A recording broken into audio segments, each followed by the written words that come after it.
In the modern world, we ride the crest of a wave. Every day, innovators discover new and better ways of meeting our needs. The greatest innovations are routinely replicated worldwide, except in education, which has remained stubbornly at anchor while the rest of the world has sailed past it. In the next hour, policy analyst Andrew Coulson explores why our classrooms have yet to be transformed by a similar wave. The same kind of innovative wave that has revolutionized and improved every other aspect of our lives. We crisscross the globe in our search for answers to the essential question: how do we attain educational excellence? In the Barrio neighborhood of East Los Angeles, a uniquely gifted teacher becomes an unlikely hero, showing his Garfield High School students how to shatter expectations. He taught us to be strong and to stand up for what you believe in. Time, 3 seconds. But the same drive and determination that fueled Jaime Escalante's unparalleled success with the students of Garfield High also proved to be his downfall. He was setting a precedent. A lot of the teachers were resentful, and it was very public. 5,000 miles away, in a very different culture, Andrew Coulson finds an amazing similarity in the competitive spirit of a baseball game and what students must do to get into college. In my case, I stay up all night before exam, maybe during 6 weeks. Here, in Seoul, South Korea, the fierce competition for entrance to the very best colleges, paired with cutting-edge technology, has propelled a unique educational industry to soaring heights.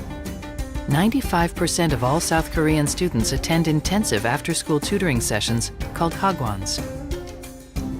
It is a market, it is an entire market, and the consumer, a student, likes the product that is better than any other. So teachers compete within the market to become entertaining and educative at the same time, you know? For the last 10 years, my whole lecture revenue is over $100 million. Isolated examples of success and innovation do occur in education, but seldom have such examples been expanded or scaled up to improve the educational systems that serve the masses, that improve the basic quality of life, that lift people out of poverty. Join us as Andrew Coulson explores the challenge of replicating educational excellence in School, Inc.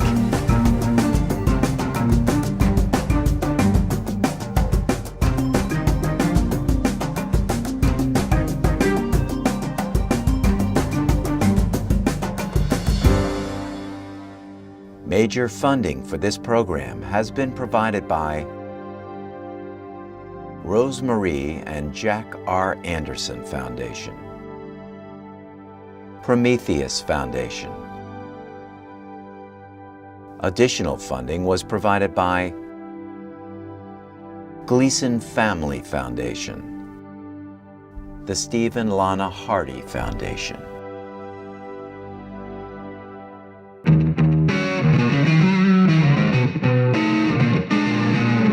It's often said that education is different from other fields. And there's one respect in which that's certainly true. But to really see it, we have to stop and step back in time to the late 1970s.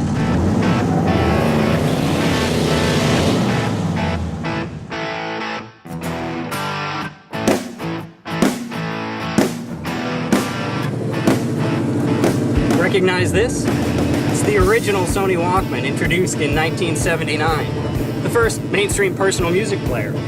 And on the eve of its release, the Japanese media were in solid agreement. They thought it would flop. Sony itself expected to sell only about 5,000 a month. And then a funny thing happened. People kinda liked it. Within 2 years, Sony had sold 1.5 million Walkmans worldwide, sparking similar products from other companies that sold millions more.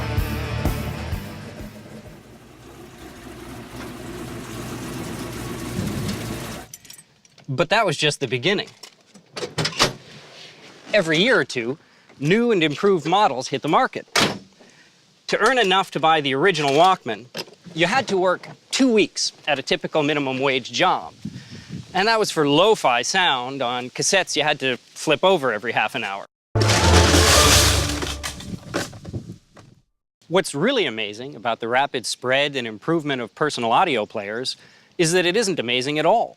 It's perfectly normal. Great new gadgets and services are appearing and going viral every day. A decade ago, no one had ever heard of Google. Now they do tens of thousands of internet searches per second. Facebook went from 0 to 500 million members in just 5 years. And the same thing is true outside the high-tech world, in everything from organic grocery stores to disposable diapers. Basically, invent something good, and it gets big. And these days, it gets big fast.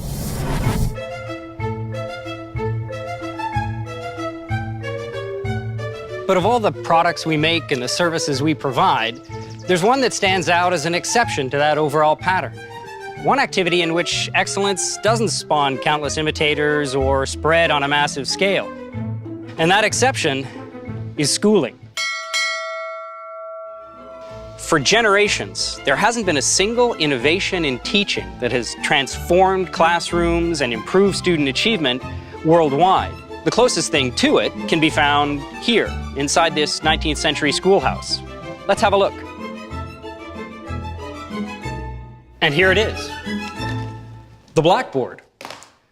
For the first 2,000 years of education history, it was hard for teachers to communicate complex visual information to groups of students. Wax tablets, like the one shown in this Greek vase painting, had been around since the 5th century BC, and that's how children learned to write, etching letters into the wax, rubbing them out, and starting over. Useful as they were, they didn't allow teachers to reach the whole class all at once. 20 centuries later, we'd made the great leap forward to these: slate tablets and chalk. Bit of an improvement, certainly they're easier to erase, but it wasn't until the late 1700s that a Scottish schoolmaster named James Pillins had a really clever idea.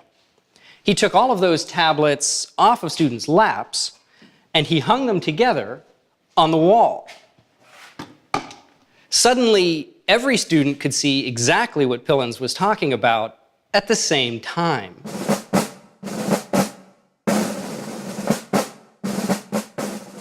In a flash, the blackboard leapt across the Atlantic to the United States Military Academy at West Point. And just a few decades later, it was a common item even in remote rural schoolhouses, like this one. So there's an example of a brilliant educational idea, simple and effective, that took the world by storm in barely a generation. We know it can happen. But that was 200 years ago, and nothing quite like it has happened since. Why haven't our classrooms been transformed by that same pattern of improvement and innovation that we take for granted in every other aspect of our lives? It's not that we haven't tried. Schools have adopted all sorts of new technologies over the years, from projectors to personal computers to smart whiteboards. The trouble is that none of these new inventions has improved outcomes, measurable outcomes, on a global scale. Let's take a look at something. American test scores at the end of high school have been flat since we started keeping track of them all the way back in the early 1970s. And the same thing is true in most other countries as well. Basically, educational quality has been stuck in the era of disco and leisure suits for 40 years, while the rest of the world has passed it by.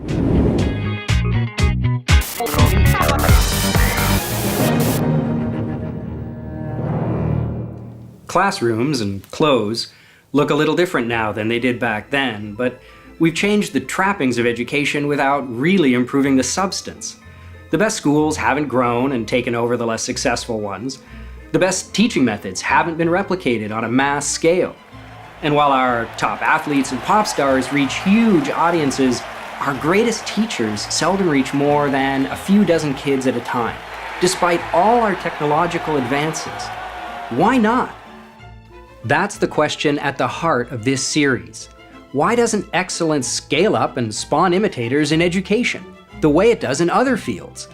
We'll travel the globe in search of an answer to that question, and we'll take a few detours along the way, because the shortest route isn't always a straight line. But maybe we're just being impatient.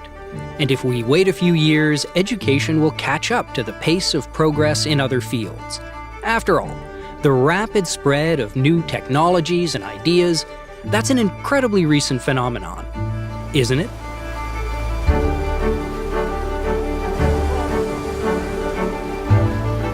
To find out, we've come here to Lowell, Massachusetts, because in 1821, it didn't exist. A local map from that year bears the title, A Plan of Sundry Farms, etc., at Pawtucket. For miles south and east of the Pawtucket Falls, this was just agricultural land, incorporated into the nearby town of Chelmsford. The one notable man-made structure was this, the Pawtucket Canal. It bypassed the falls and the rapids below. It allowed lumber and other products to be transported down the Merrimack River from its headwaters in New Hampshire all the way to the shipyards of Newburyport on the Massachusetts coast.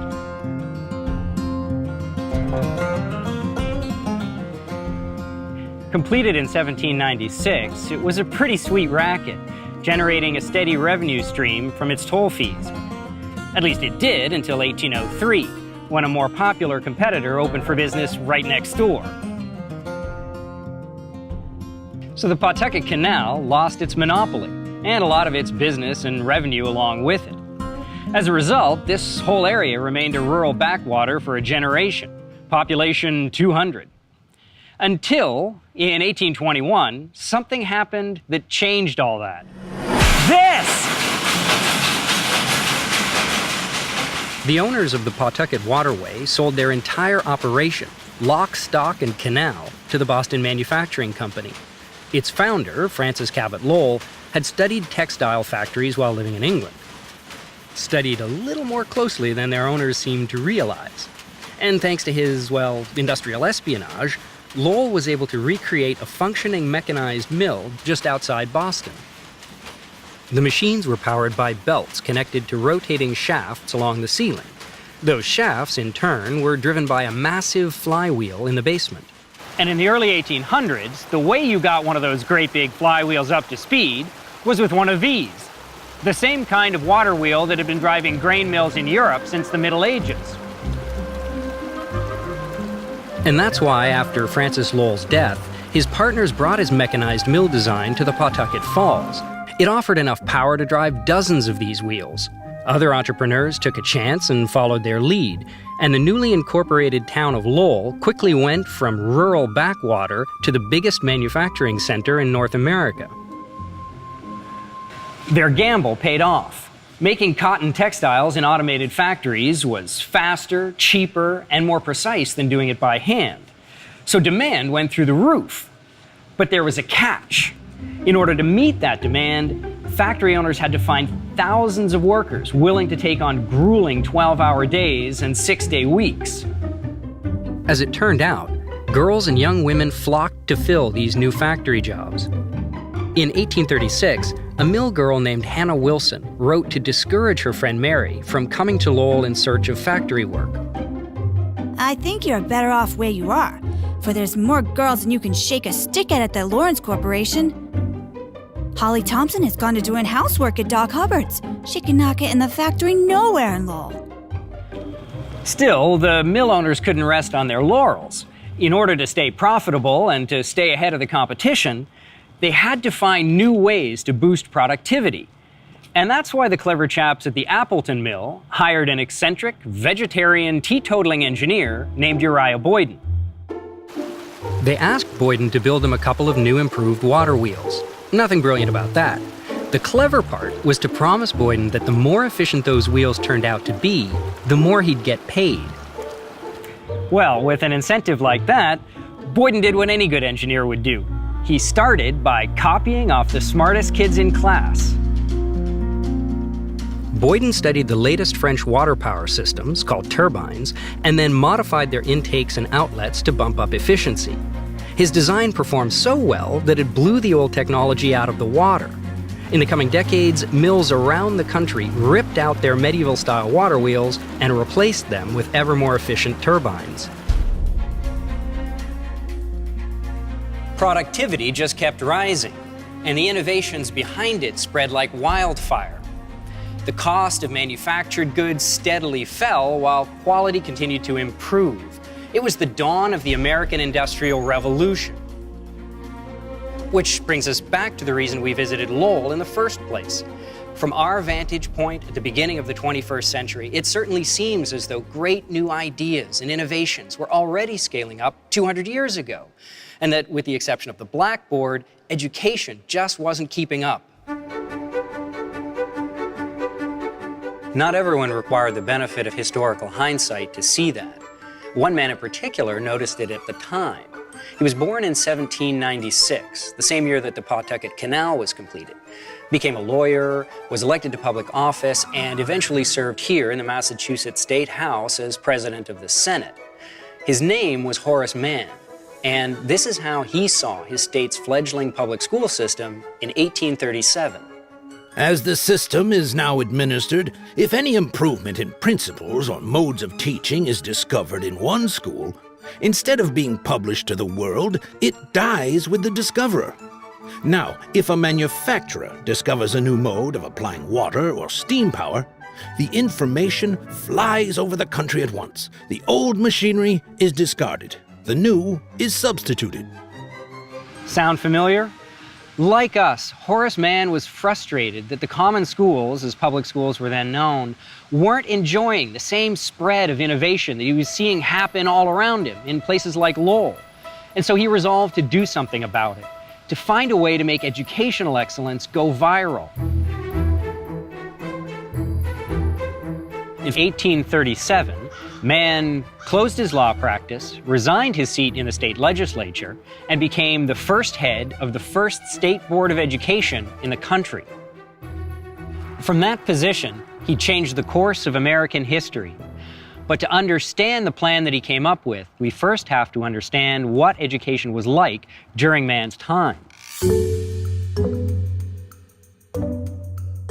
There were common schools all across New England, but there was no state or federal authority dictating what they taught or who could teach. It was parents who hired the teachers and often picked the textbooks as well. In fact, to save money, families sometimes billeted the teachers in their own homes. So if little Johnny couldn't read, figuring out why might be as easy as walking into the next room. But all that parent power came at a price, literally. If you sent a child to public school in the early 1800s, they sent you something that looked like this, a bill.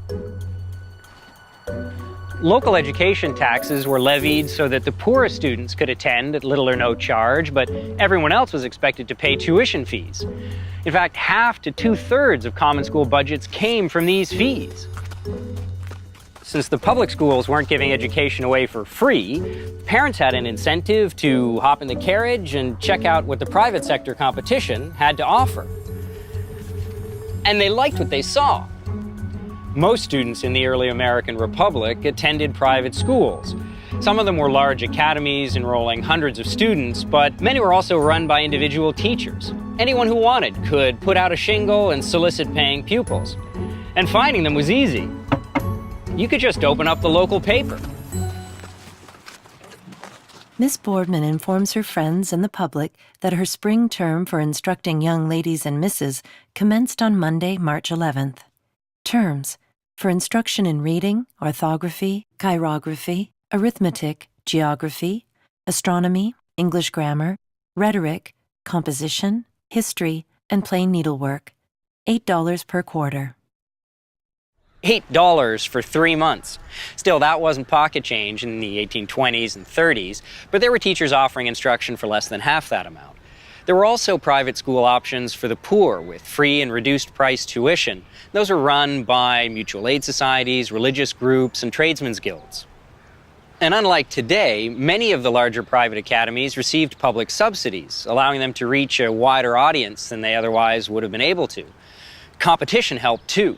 Just as the opening of the Middlesex Canal put pressure on the Pawtucket Canal operators, the creation of all these new, small, independent schools forced the larger private academies to lower their tuition fees. This jumble of competing private schools didn't use the same textbooks or methods, but it seems to have been effective. Student enrollment and literacy were high and rising, newspaper readership was exploding, and the standard of living was improving from one generation to the next. None of this was lost on Horace Mann or his friend James Carter. It was Carter who spearheaded the creation of the State Board of Education from his seat in the Massachusetts legislature. But before Carter ran for public office, he ran his own private school. He'd seen their growing popularity firsthand. And like Horace Mann, he worried that the common schools were lagging badly. In fact, Carter wrote for the Boston Patriot newspaper that unless something was done, the academies and private schools will be carried to much greater perfection than they have been, while the public free schools will become stationary or retrograde. Faced with that prospect, Carter and Mann devised a plan to ensure that every child would have access to the dynamic private education marketplace. Okay, I might have made that last bit up. What they actually did was to try to get everyone out of the private sector and into the common schools. That sounds a little odd when you think about the way they felt about common schools versus private schools as far as performance went, but when you understand the way they thought about parents and government, it begins to make sense. Carter, in particular, thought that the reason private schools performed so well was that elite parents chose them. So if he could get those same elite parents to send their kids to the common schools, well, problem solved.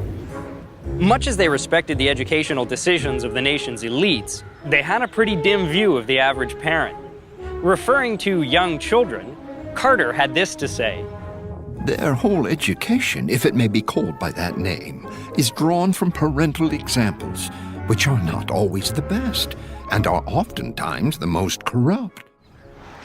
Both men thought that it was wisest to take control of education out of the hands of parents and place it into the hands of state-appointed experts and state-trained teachers. Which is why we're here on the Battle Green in Lexington, Massachusetts, site of the shot heard around the world that marked the beginning of the American Revolution. Right across the street from this green, the two reformers kicked off a revolution in American education, creating the first state teachers' college in the country. State teacher training was just one part of their plan. The common school reformers also advocated higher state spending, prohibiting the common schools from charging tuition, and gradually centralizing power here in the state legislature. They believed that that would allow the best pedagogical practices to scale up, bringing them within reach of every child. But there was more to it than that. Horace Mann, in particular, believed that the public schools could transform society for the better. Horace Mann believed in the perfectibility of humanity, and that a well-funded state school system would achieve that perfection. Through his tireless campaigning and inspiring words, he eventually won the hearts of the American people. In the 150 years since, we have expanded and funded the public schools beyond his wildest expectations. Has it worked? Here are a few people who can help us find out. I've been in banking for about 12 years now. I'm with Wells Fargo. When I graduated law school and I passed the bar exam, I got a job as the Office of the Federal Public Defender here in LA. I chose the profession of architecture. I'm currently the Assistant Director of Facilities and Construction for the Los Angeles County Office of Education.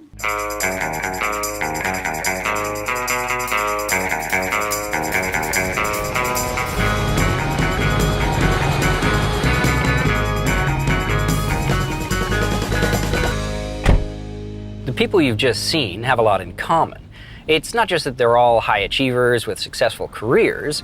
Every one of them went to the same public high school. This is Beverly Hills High School, as seen on TV. 98% of its seniors graduate, and virtually all of them go on to college. Every year, 600 of its students take advanced placement courses, and virtually all of them pass. It has more national merit finalists and semifinalists than you can shake a stick at. But this isn't where our illustrious group of high achievers went to high school. Taxi!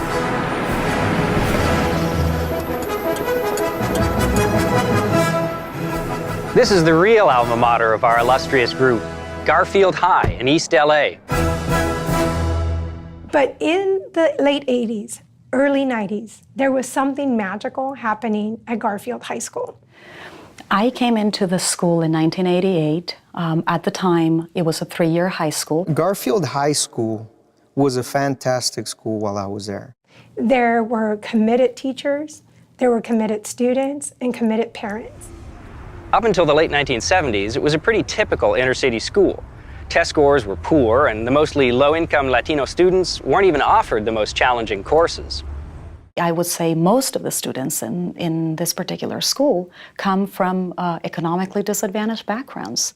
Like, we didn't even know we were poor, right? Like, we had no idea we were these disadvantaged kids and that kind of thing. But by 1988, more students were passing the Advanced Placement Calculus test here at Garfield than at Beverly Hills High. 1 out of every 4 Mexican Americans who passed AP Calculus nationwide attended Garfield. Why? Jaime Escalante. Jaime Escalante. Jaime Escalante. Time. 3 seconds. As a teacher, he was fantastic. Usted di. You can talk to a number of students about Jaime Escalante, and they tell you what a wonderful teacher he was. What I could say today is that he had a major impact in my life. Each of us remember the great teacher, the one who touched our life. From the time he started teaching at Garfield in 1974, Jaime Escalante worked as if his life depended on the success of his students. The mathematics program chair and driven by Mr. Escalante at the time was very rigorous. There was nothing but excellence expected of us students. Hence, we had to step up to the challenge. I did not want to disappoint him. And that's something that I think you'll probably find from other students. We did not want to disappoint Jaime. By 1982, the results were beyond belief. Literally, his students performed so far above expectations on the AP Calculus test that the Educational Testing Service suspected cheating and threw out their scores. Undaunted, they retook it and came through with flying colors a second time. He taught us to be strong and to stand up for what you believe in. Hollywood noticed, dramatizing the story in the movie Stand and Deliver. This is basic math, but basic math is too easy for you burros. So I'm going to teach you algebra because I'm the champ. Seeing the movie makes me laugh. It gives me a lot of memories of how it was in the classroom. The depiction of Mr. Escalante was right on. You ever been to the beach? He was a character. From the moment he walked in the door to the hat he wore every single day. A negative times a negative equals positive. Some of the things that were so striking in that movie is the fact that he built a relationship with each one of the students. He knew them by name, he knew their story. And that was not an exaggeration. He knew our stories. One of the things I still admire about him is his ability to continue teaching even after he was famous and he had attention. He was still a teacher at heart, and he taught me everything I needed to be prepared for college. In art as in life, Escalante had a simple message for his students. With enough drive and hard work, the sky was the limit. Ganas is something that any of us can attain. Culturally, it goes to kind of the gut of who you are and your soul. The lessons I learned from Jaime, I apply them every day. I apply them with my children. And I talk about Jaime, and I talk about the ganas, that you need to have the desire. Nothing's for free. You have to work really hard if you want to achieve anything. We lived in a community that is generally poor. But we are the most hardworking individuals that you could find. And that's exactly what Mr. Escalante tapped into. The willingness to work and the willingness to find that path. Certainly his students did well on their high school math tests, but did they retain what they'd learned long enough to build it into successful lives and careers? It's an important question because a lot of technical jobs require math, especially if you're reaching for the stars. This is the Mount Wilson Observatory, high in the mountains of the Angeles National Forest. From this telescope, Edwin Hubble made observations back in the 1920s that dramatically changed our understanding of the universe. Virtually everyone at the time assumed that the universe was static. It was Hubble who showed that it's continually expanding, giving rise to the Big Bang theory for the origin of space and time. Needless to say, for this kind of work, you need a fair bit of math. I work at JPL. I've been there, actually, I hired there right out of high school. I'm a supervisor of the mechanical integration group, and what we basically do is assemble spacecraft. Mars Science Laboratory is a beast of a spacecraft. It's the size of a Mini Cooper. Say you wanted to build a laser-packing, rock-analyzing, nuclear-powered robot, strap it to a rocket, and send it to Mars. Would having attended classes with Jaime Escalante in high school have helped get you there? Getting to his classroom was an incredible experience, and I don't know how far I would have gotten without him. I think my current job had to do with him. I went to college, and in college we had 4 calculus classes to take, 4 levels of calculus, and then there was still another 3 levels of math class above that. In every one of those classes that I took, there was always a subject that I had already learned in Mr. Jaime Escalante's class in high school. Of course, engineers and scientists aren't the only folks who use math. Nor is Sergio Valdez the only student who benefited from his time in Escalante's classroom. But what good is a fantastic math teacher if you want to pursue a career in fine arts, or journalism, or the law? I often ask myself, why is it that, even now, I'm 47 years old, it's Jaime that I remember the most. And I think it's because he inspired me the most. Okay, so Jaime Escalante did have a lasting impact, and it reached beyond the students who were particularly interested in mathematics. But he was only one man, so there was necessarily a limit to the number of students he could reach, right? You might think so, based on the nickname that his students gave him. They called him Chemo, short for... Chemo sabe. You Chemo sabe. Chemo sabe? Chemo sabe is what the Native American Tonto character affectionately called... The Lone Ranger. Mr. Escalante was very informal with his students. He was a kidder. He was a joker. The whole concept of being that familiar with your teacher is probably one of those things that defines the personality of the teacher and the personality of the student. He made it a point to keep his classroom interested, and humor is one way he did it. And having this nickname, Chemo, and calling his students by nickname was a way that he made that personal connection with them. It was a pretty cool nickname, but Jaime Escalante wasn't really a Lone Ranger. He had a posse. Escalante partnered with several other of Garfield's math teachers to create a program that covered everything from basic fractions to advanced calculus. There were other teachers also that participated and that I had a lot of respect for. And it was with this team that Escalante created a program bigger than himself, able to produce so many high achievers, even ones who never set foot in his classroom. Started teaching here at Griffith Junior High, around the corner from Garfield. One of my ex-students, she was taking a class with Escalante. One day she said, Mr. V, you have to meet Escalante because you remind me of him. She arranged the meeting, and I went there, and we sat down after school for an hour or so. We talked, and we clicked. And he said, I want you to come and work with me. I want you to be part of my team. Louder! A negative becomes negative equals a positive. Why? The movie Stand and Deliver ends on a high note, with Escalante's students proving the skeptics wrong. But the story of his mathematics program at Garfield does not have a Hollywood ending. When the film was released in 1988, Garfield's math program was bigger and more successful than ever.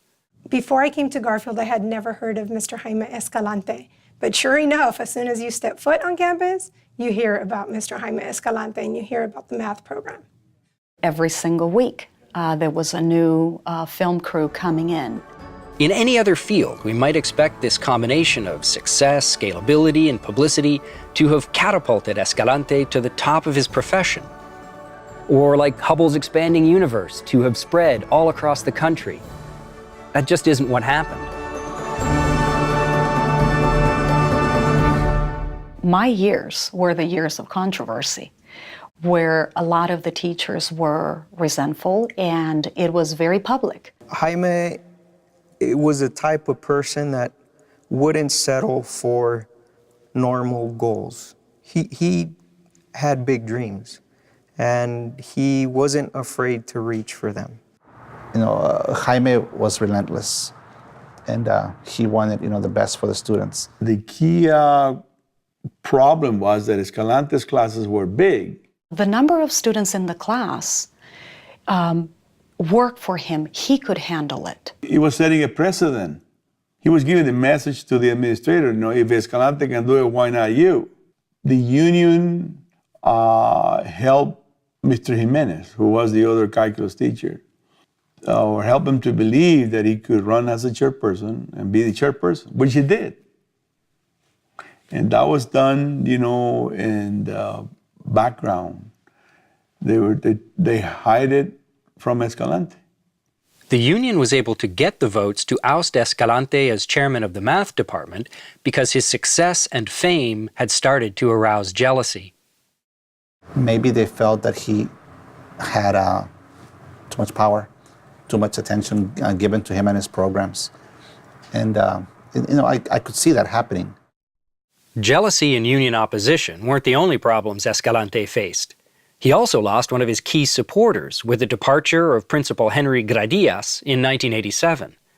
The new principal was Maria Tostado. And Tostado took over, and she basically was an outsider, did not understand what it implies, the validity of the program, how much it meant to Garfield, to the barrio.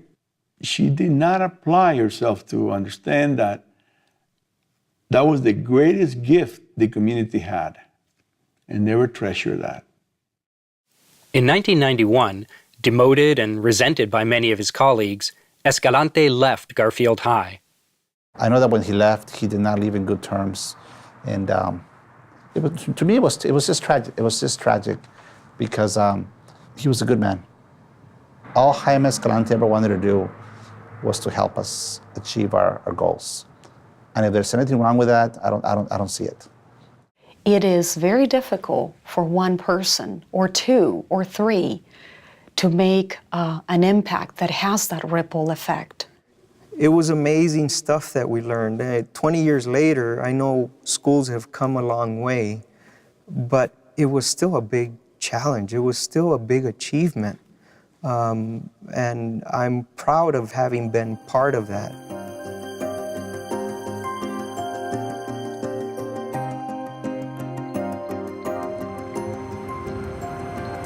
Nearly 2 centuries ago, Horace Mann thought he'd found a way to bring the greatest teachers and schools within reach of every child. But as Jaime Escalante's experience illustrates, we still haven't achieved that goal. That's the bad news. The good news is that there are places where educational excellence is scaling up. Which is why our next stop is a baseball game in South Korea.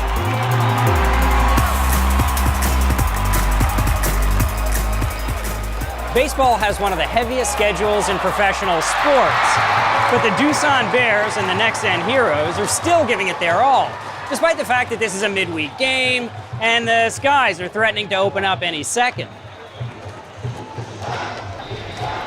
Playing ball isn't all fun and games, but it has its perks. The top players on that field are national celebrities, and they earn big bucks because of their skill and their hard work. Wouldn't it be great if the best teachers earned that same remuneration and that same recognition?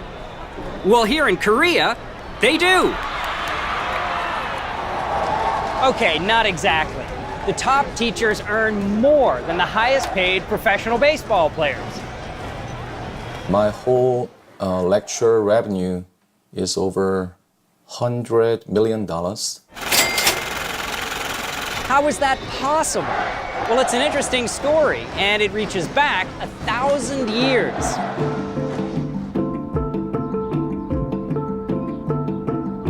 In 958, Korea's Goryeo dynasty started doling out government jobs to whoever scored highest on a national service exam. The subject matter was mainly Confucian literature and mathematics, and only the ruling elite could afford to prepare their children for it. But it sent a powerful message. Academic excellence was the road to success. It wasn't until the late 1800s that the national service exam was finally abolished, and the hermit kingdom, as Korea had been known, finally started opening up to the outside world.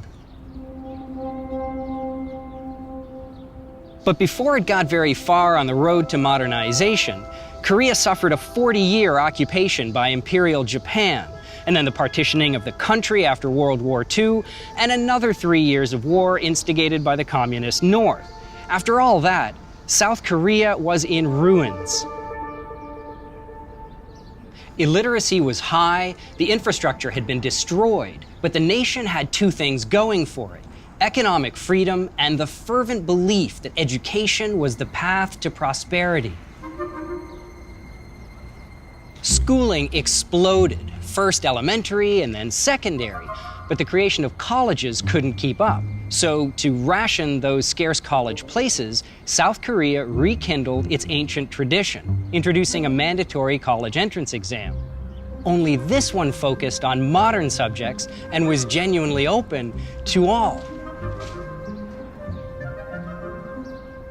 Well, with their children's futures riding so heavily on that single test, Korean parents were keen to provide the best preparation they could. And since they lacked confidence in the public school system, families started looking for alternatives. This was similar to the situation in 19th century America, where most parents opted for private schooling. But here in Korea, there was a twist. The private schools were so heavily regulated that they didn't really look much different from the public schools. So parents decided to opt outside the regular school sector entirely, hiring private tutoring services called hagwons. These hagwons were popular with parents, but they weren't popular with everyone. Government officials in charge of public schooling worried that they would lead to inequality in the education system. And so in 1980, they outlawed most private tutoring. This prohibition on after-school tutoring was every bit as effective as America's prohibition on alcohol.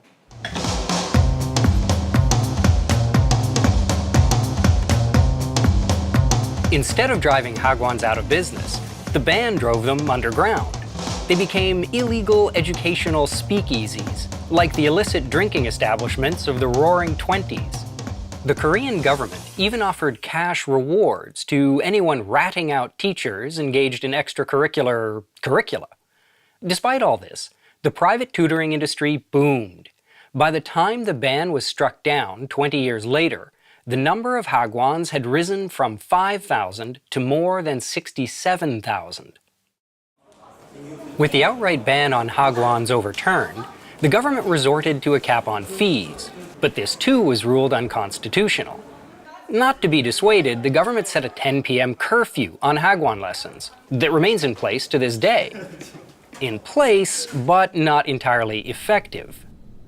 My tuition and my hagwon, at that time, we had a time limitation on only 10 o'clock. But they had a program from 10 to 1 o'clock.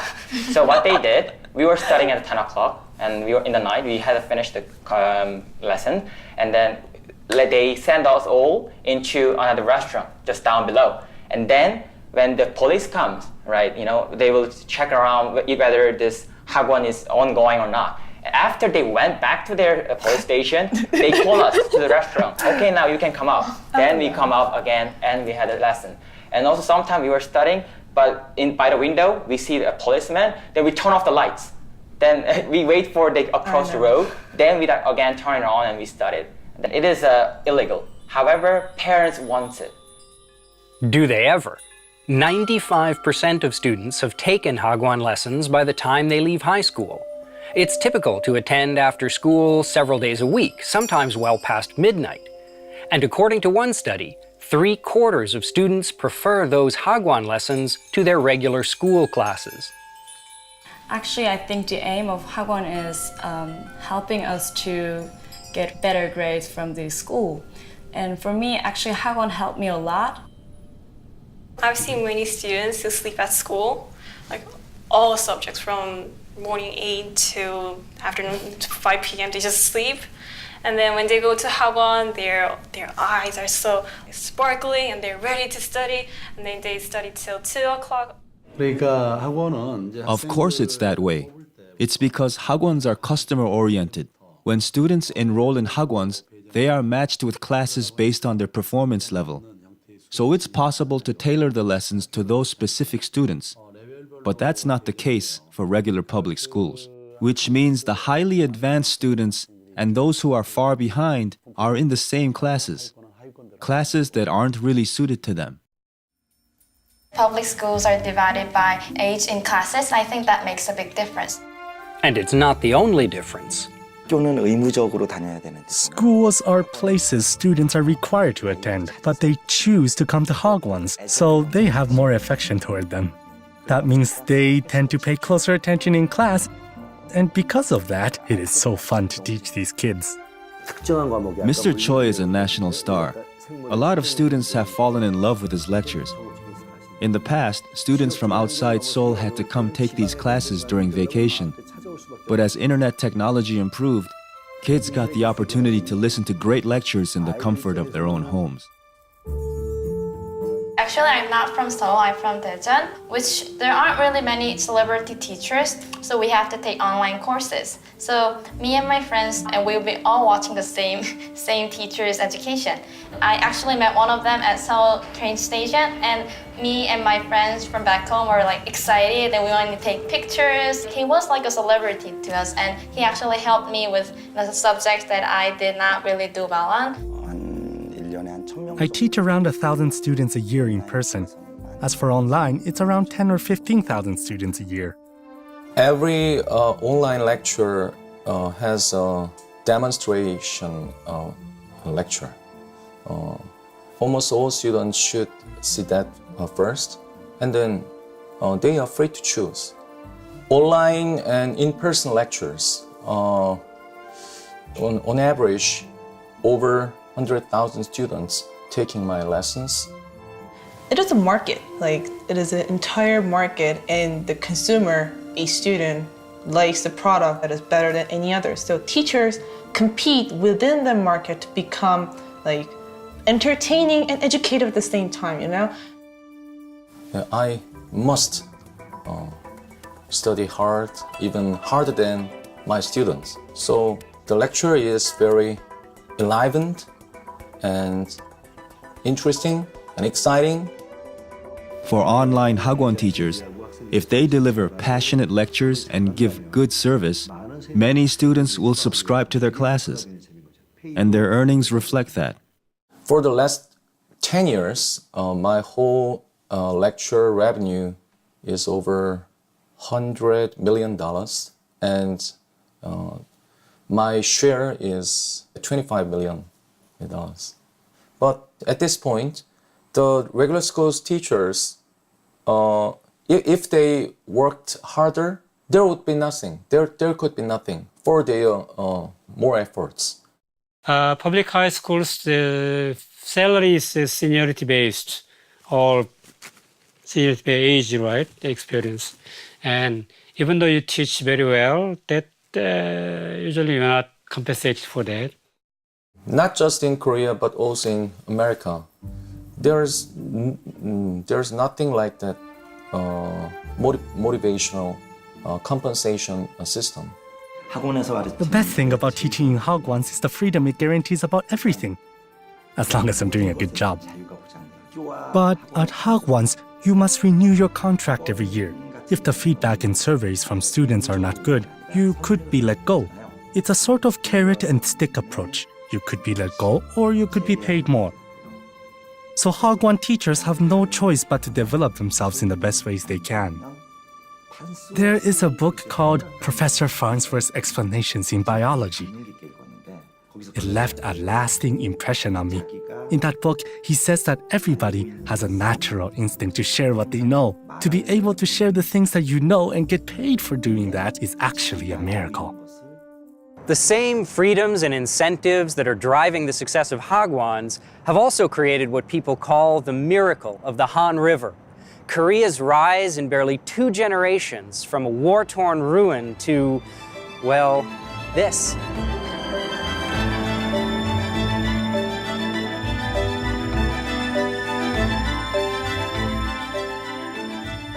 During the 1960s, average income per person was less than $500 in both North and South Korea. But by the early 70s, the nations began to diverge. The South adopted an open market economy. The North, a centrally planned government system. Today, per capita income is 20 times higher in the South. It's not hard to spot the difference, even from space. The 2 Koreas at night. The North, a sea of darkness. The South, awash in light.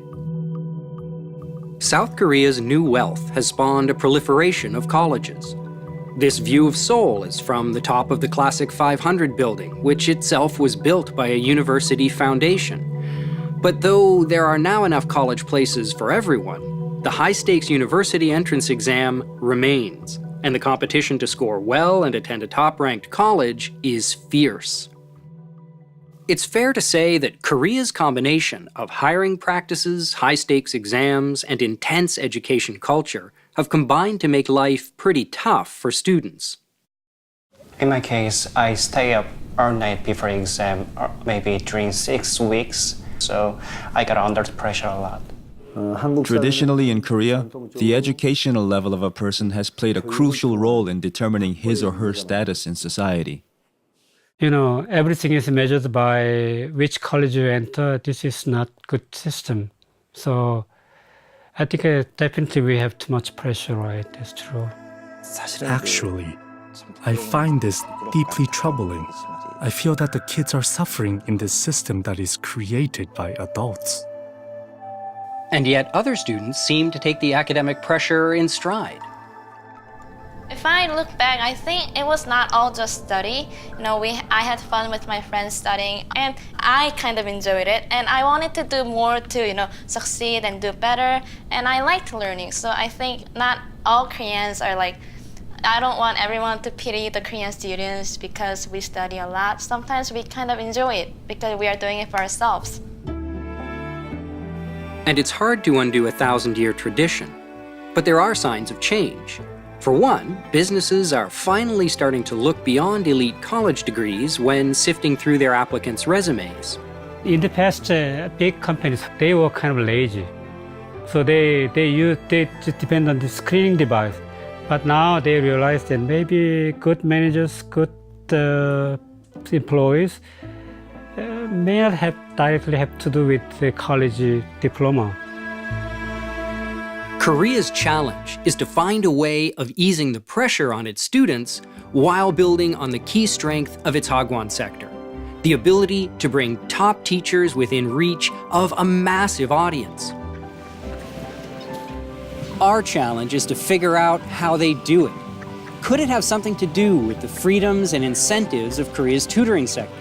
Its teachers have tremendous autonomy. They're constantly striving to improve their services to stay ahead of the competition. And the more students they serve, the more money they bring in.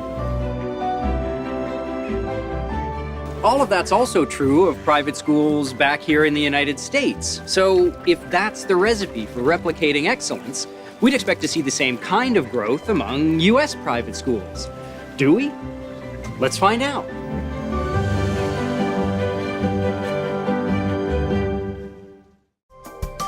On the next episode of School Inc., Andrew Coulson's journey takes him to one of the top 10 performing private high schools in America to find out why replicating their reputation of excellence is not part of their highly successful traditions.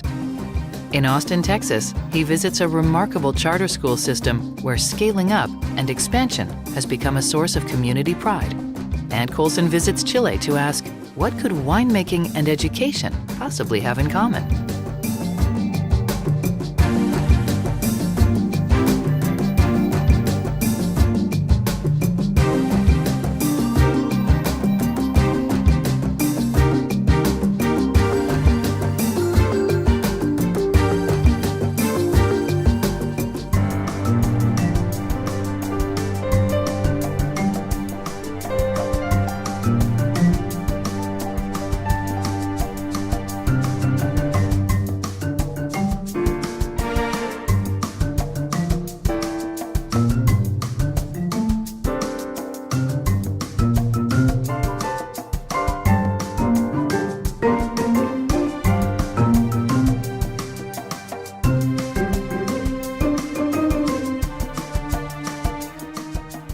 Major funding for this program has been provided by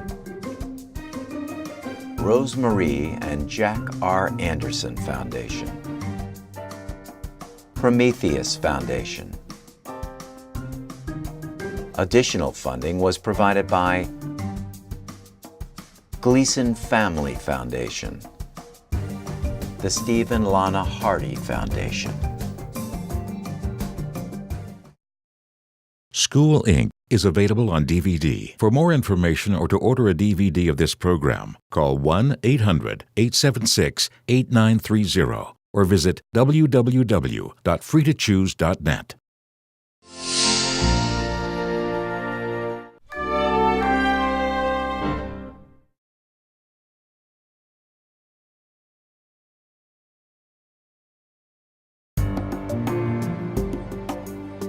In the modern world, we ride the crest of a wave.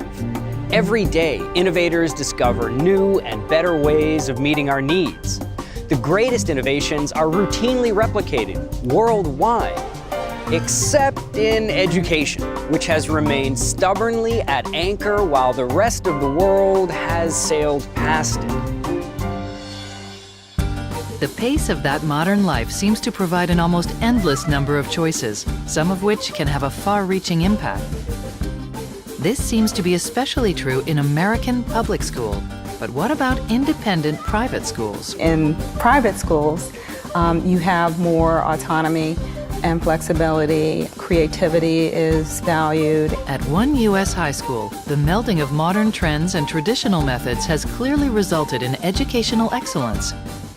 Michigan's Cranbrook School offers students a unique educational experience. The first minute I walked into the classroom, I was just astonished by the freedom that students were given, not only in the classroom, but outside the classroom. This school has fostered more than a love of education, but a love of learning not only through books, but through people. In Texas, another school is part of an expanding network offering excellence on a grand scale. What makes Skip unique is our high expectations and a singular focus on college. Could the success of this unusual school network hold the secret that could transform educational innovation? And what might a natural disaster and the making of fine wine have to do with schooling? Join us as Andrew Coulson explores the challenge of replicating educational excellence in School Inc.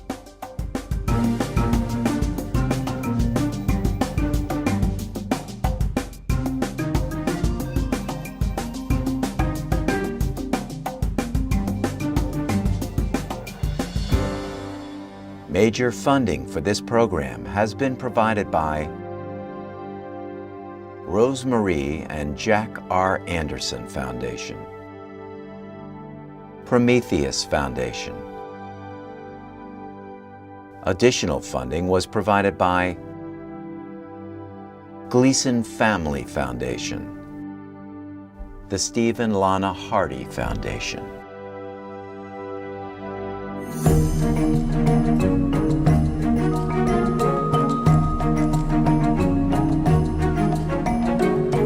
In our quest to learn how educational excellence can be replicated on a mass scale, Korea's private tutoring sector offers some enticing clues.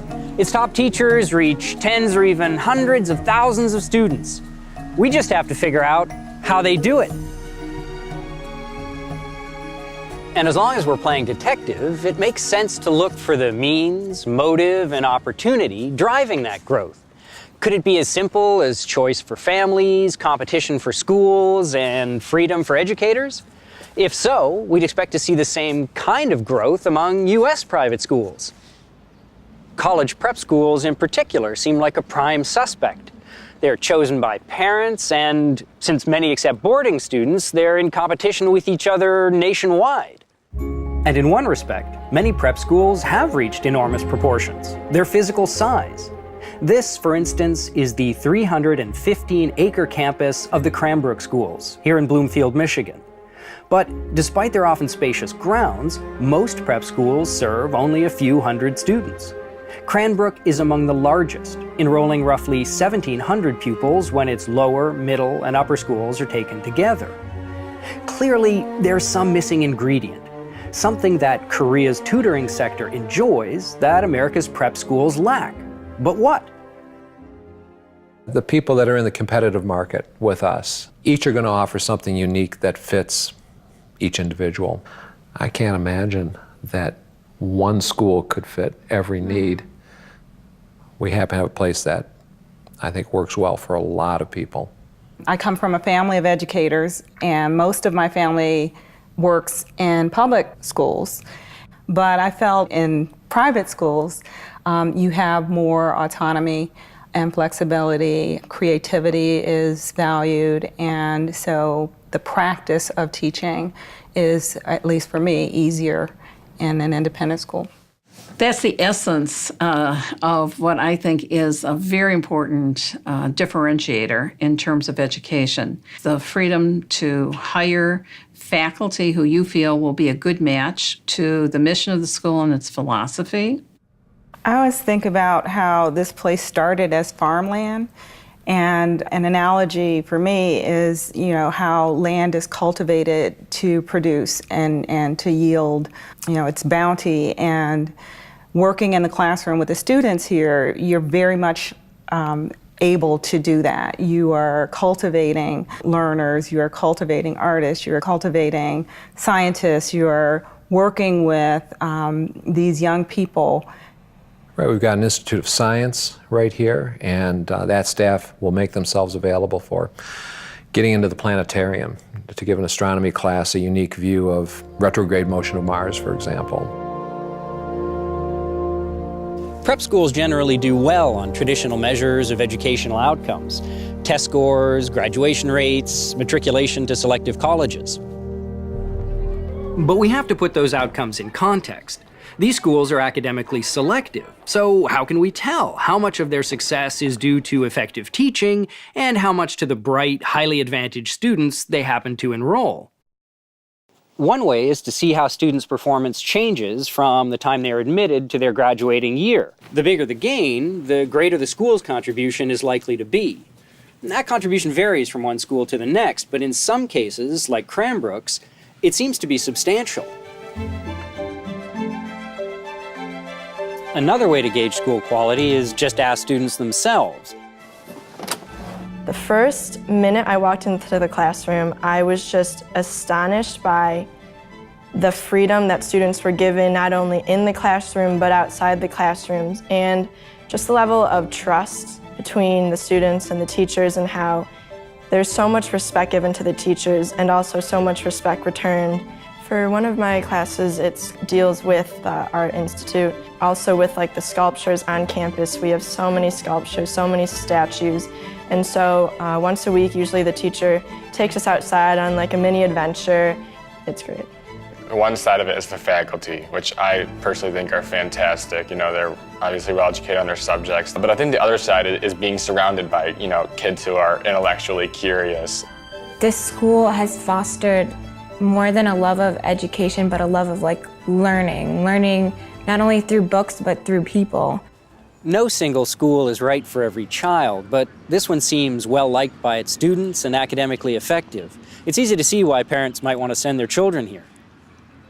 Which brings us to another possible reason why prep schools might not scale up: insufficient demand. After all, they're expensive. Financial assistance is available, but the full sticker price for day tuition can reach $40,000 a year. Cranbrook is a relative deal at $29,000 for its upper school. But as it turns out, most prep schools have more applicants than they can accommodate. And in addition to having enough demand to justify expansion, prep schools have also had plenty of time for it. Most of them are venerable institutions whose histories and traditions are a key source of their appeal. This place was given away by a really wealthy family, and this was their land, and they built the school, and they wanted it to serve the community, and they wanted all the community, not just the well-off kids, and that continues today with various programs. The majority of prep schools can trace their histories back over a century or more. Linden Hall was founded in the 1740s, and Milton Academy the 1790s. By contrast, Korea's tutoring firms didn't debut until the 1970s, and most are more recent than that. Despite that novelty, they've grown explosively. Or maybe because of that novelty. What if the grand histories and traditions of prep schools have made them hidebound? What if they're too set in their ways to adopt the latest technologies? That theory is certainly plausible. It's also wrong.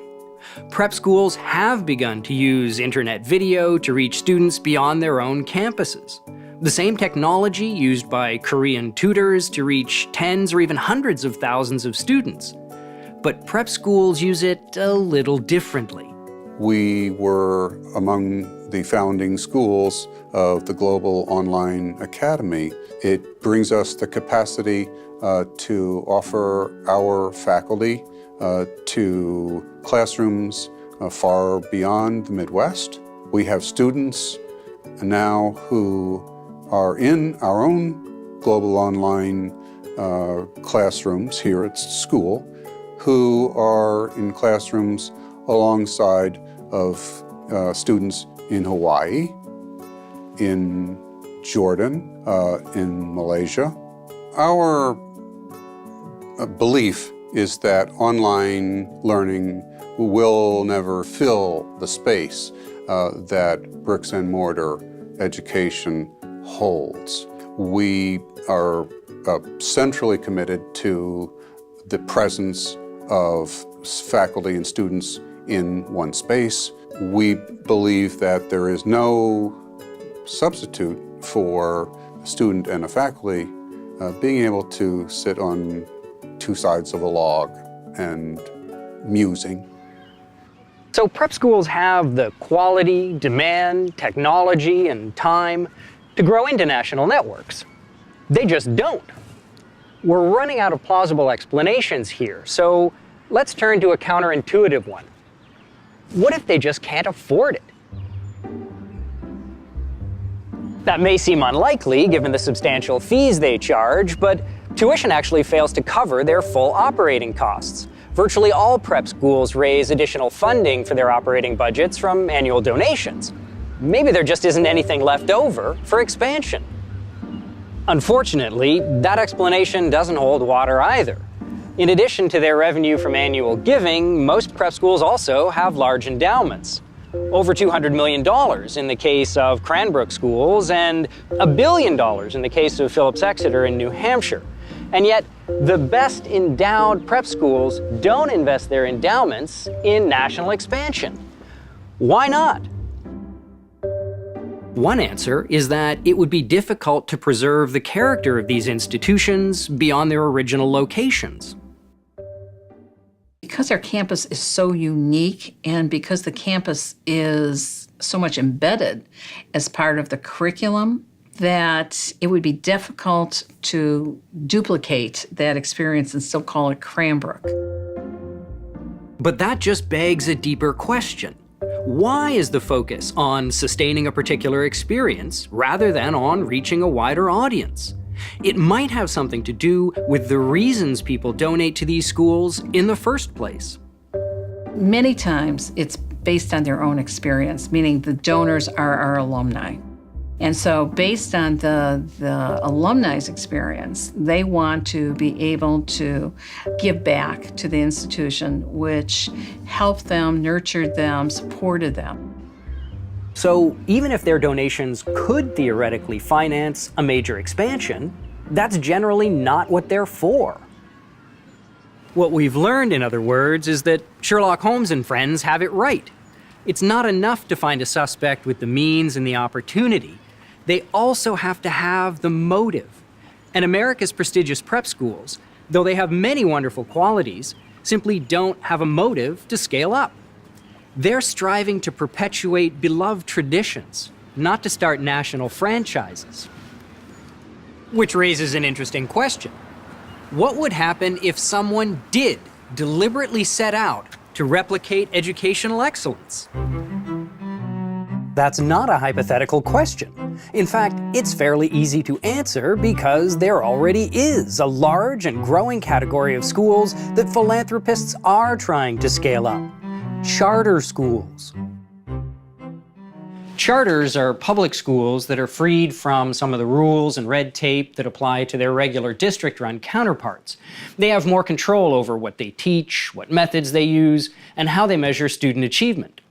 Charter schools also tend not to be unionized, which means that principals can hire whomever they want. That's a lot different from traditional public school contracts that allow older teachers to bump younger ones out of a job, no matter what the principal thinks. Of course, it's not all sunshine and roses. Charter schools receive a lot less funding per pupil than traditional public schools, $3,500 less every year. And charters also receive less funding from private sources. And that's where it gets interesting. Charter schools and traditional public schools use their private funding very differently. If your local public school principal does a great job and gets a huge donation, she cannot use that money to open new public schools in other districts. Charter school leaders can. They can create whole networks of schools that share their mission and methods, and philanthropists know that. So when they make donations to charters, it's very often with that replication in mind. And it's working. There are now 130 charter school networks enrolling 250,000 students, and they've been growing in both size and number for over a decade. One of the fastest growing is the Knowledge is Power program, better known as KIPP. KIPP was founded in 1994 by Dave Levin and Mike Feinberg, who were two young teachers in Houston public schools. They saw what was working in the schools where they were teaching, and they put all the things that they saw into an innovative, kind of experimental one classroom, and that experience led to a lot of success, and they grew that to operate a middle school in Houston and a middle school in New York. Their goal was to help low-income children gain both the skills and the habits necessary to succeed in college. To do that, they stretched the school day and the school year, raised academic expectations, and studied the methods of the best teachers they could find. KIPP is different from other schools for many, many reasons. One of the first things that comes to mind is our principals and our teachers. KIPP really innovated in how they train and select school leaders, and that's created a network of amazing leaders who have given the autonomy and been empowered to run their schools. Not content to just run their own schools, Feinberg and Levin created training programs for teachers and principals. Everything they learned about success in and out of the classroom was distilled so that it could be passed on to a new generation of educators. As Mike and Dave ran their schools, they got national attention, and they got to the place where the question was asked, how are we going to replicate this? How are we going to take this nationally? And so they developed a theory of change for our country that really focused at first on the school leader. And they attracted this group of young teachers who wanted to drive change in different cities. Within a few years, people all over the country were asking them to open schools in their neighborhoods. So KIPP currently operates in 20 states in the District of Columbia, and we have 183 schools and serve 70,000 students. Of course, expansion like that costs money, but generous individuals and foundations came forward to make that expansion possible, contributing over $400 million to grow the network. KIPP Austin was founded as a 5th grade middle school in 2002, and we grew 1 grade each year until we had our first class of 8th graders go off to high school. At that point, we saw the demand in the community, we saw the success of the program for our students, we saw the student achievement levels, and we decided to grow to become K through 12. We've been growing almost about 1 school a year. To this point, we're at 9 schools, 4,400 students, and next year we'll be at 10 schools and 5,000 students. What is the slope of a line that is vertical, that looks like this? First group to finish gets the +3, second group to finish gets +1. Go! We have B, C, and D left. One of the best things about KIPP is the community we create between parents, teachers, and students. When you go to a KIPP school, you'll see a principal who will make day-to-day decisions based on what's best for kids. That in turn creates an environment where teachers are really able to thrive and do amazing things for our kids. Teachers at KIPP are different than a traditional school because the teachers care about you. They want you to go to college and want you to succeed. The teachers are very exciting and very passionate about what they teach. They really enjoy it. You can tell they enjoy it by the passion in their voice and in their eyes and in their movement. And it's good to see people who actually like what they're doing. My old school is different from KIPP because here in KIPP, teachers care about you more. They want you to master the subject and be able to go to college. It's different because the teachers really challenge you a lot more than the teachers did before. Because when they teach, they didn't really go over the lesson as the teachers do at this school. When I was at a different school, I didn't feel very challenged because the classwork that they were giving us wasn't really that hard. It was simple stuff that I could do any day. But once I came to KIPP, I felt more challenged because the work was a lot harder than what I was given before. My old school was different because here at KIPP, the classes are a lot smaller, so teachers get to know you on a personal level. One thing that KIPP offers that I couldn't get in another school is having a good relationship with your teacher and getting feedback on the work you do.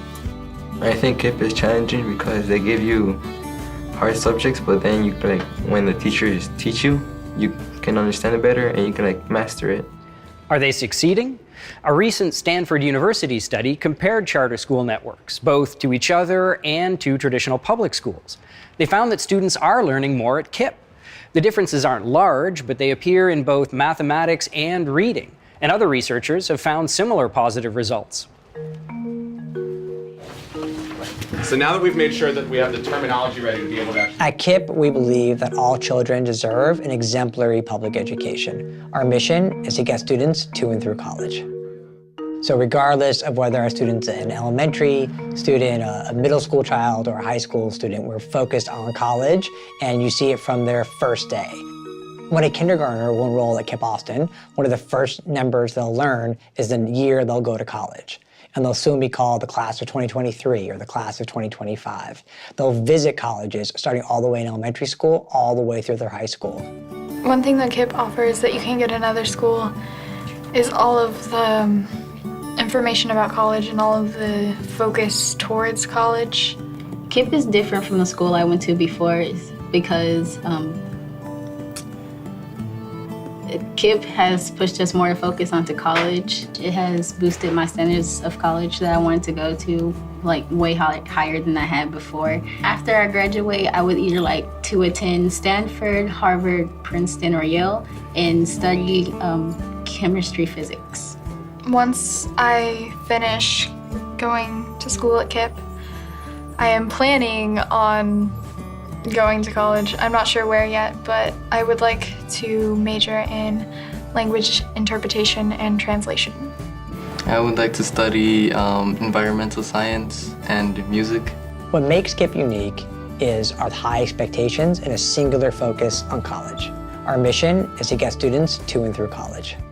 80% of KIPP graduates have gone on to college. And KIPP graduates aren't just more likely to be accepted into college, they're also much more likely to complete it. KIPP currently has a college completion rate of 51% for students who completed 8th grade with us. That's approximately 5 times the national average for students from a similar background. Not only do we work with our children to make sure that they apply to the best colleges possible, but we will stay with them and provide support, provide mentorship, provide coaching all the way until they complete college. Arrows at both ends. Of course, KIPP has its critics, some of whom claim that it only succeeds by cherry-picking the best students. But the Stanford study actually controlled for students' prior test scores, and KIPP kids still learned more. KIPP proves that it's possible to run a successful, popular network of charter schools and to grow it thanks to philanthropic investment. It's doing something that traditional public schools cannot do and that elite prep schools choose not to do. It's a really good opportunity to come to school here. I really, really enjoy it, and I think it's important for people to come here. I wish that everyone could come here. The demand in our community from our families for schools like KIPP is extremely high. Next year, when we will be at 5,000 students, we'll still have 2,000 students on our wait list. The students here really feel known for who they are. And the parents really come to trust their teachers, that they're all acting together in the best interest for their child. But is KIPP's story representative of charter schooling as a whole? To find out, I studied all the charter networks in California, how well they had performed academically, and how much funding they had received from donors. For the broadest possible picture, I looked at both the state's own tests and also the advanced placement tests administered by the College Board. What I found is that the correlation between performance and grant funding is tiny. To put it in perspective, I also measured the correlation between how well the charter networks perform and the number of letters in their names. That one is small too, but it's actually bigger than the link between performance and total donations received. What that means is that philanthropists have been scaling up California's charter networks more or less at random. If the same thing is happening in other states, that might explain why the networks are not outperforming independent charters. But that may not be the only problem. In order to open a new charter school, you have to be approved by an official agency. And sometimes that agency is part of the same public school system that will be competing to attract students with the new charter. It's like allowing athletes to eliminate certain players from the opposing team. That sounds like a classic conflict of interest. It gives authorizers an incentive to reject promising proposals. But surely that doesn't happen in practice. We decided to start our first charter school in Massachusetts because at the time, the city of Springfield wanted to introduce some competition. The city was not performing well, and the superintendent saw that as an opportunity to bring in charter schools. We were selected to take over the second lowest performing school in the district. We opened as a K-7 school and grew over time to a full K-12 school. And we graduated our first senior class in 2001. And since then, we have been sending kids off with 100% college acceptance rates. But despite its record of success in Massachusetts, a proposal to open a Sabis charter school in Brockton was rejected by the State Board of Education. The motivation for rejection, no doubt, was political. We learned the hard way that in the charter movement, politics is very much part of the process. Unfortunately, it is not only about identifying a need and proposing a solution. There's a lot of politics in the mix. Is that true? A good person to ask is Basan Nemberko, because a few years before he acknowledged that Sabis has a good educational model, he successfully campaigned to stop their proposed charter school from opening in his district. At the same event at which Nemberko praised the Sabis model, the moderator raised this question. Why wasn't Sabis good enough for Brockton whenever that was 5 years or so ago? Why wasn't it good enough? Why wasn't that good enough for you to support them to come to Brockton? My title was Superintendent of Brockton Public Schools. So right off the bat, there's an enlightened self-interest involved in that. Basically, the issue was finance and politics. Had nothing to do, or very little to do, with the quality of the program. SABUS came, and we saw that as a threat, simply a financial threat to us. If it took money away from us, which was about $4 or $5 million based upon that, our progress would have been substantially affected. So my job, defending the Brockton Public Schools, as a superintendent, was to do whatever I could to stop that particular threat at that particular time. So we mounted a very good political campaign. Sabas's experience in Massachusetts is hardly unique. In fact, public school officials not only prevent promising new charter schools from opening, they sometimes shut down successful existing ones. In the spring of 2014, the Los Angeles Unified School District decided to close 2 high-performing charter schools serving low-income Hispanic students. The reason was that the charters had opted not to use the district's own special education services. Instead, they chose an independent service provider that was already working with 300 other schools, something they had every right to do under California law. So why did the district want to shut them down? According to County School Board member Douglas Boyd, the district has been trying to blackmail charter schools into using its own special education services, shutting them down if they refuse, because it wants the money that the state attaches to each special needs child. Fortunately for these 2 charter schools and the children they serve, the County School Board overturned the district's decision. But no one expects the district to stop trying to get what it wants. One of the most striking cases of a district voting to shut down high-performing charter schools played out in Oakland, California. As a whole, students here perform far below their peers in the rest of the state, and the district has its own armed police force.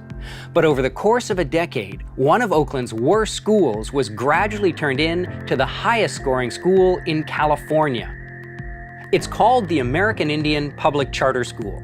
For the past 6 years, it has ranked among the top middle schools in California, and it's part of a small network that includes a second middle school and a high school, both of which are also in Oakland and also among the top performers in the state.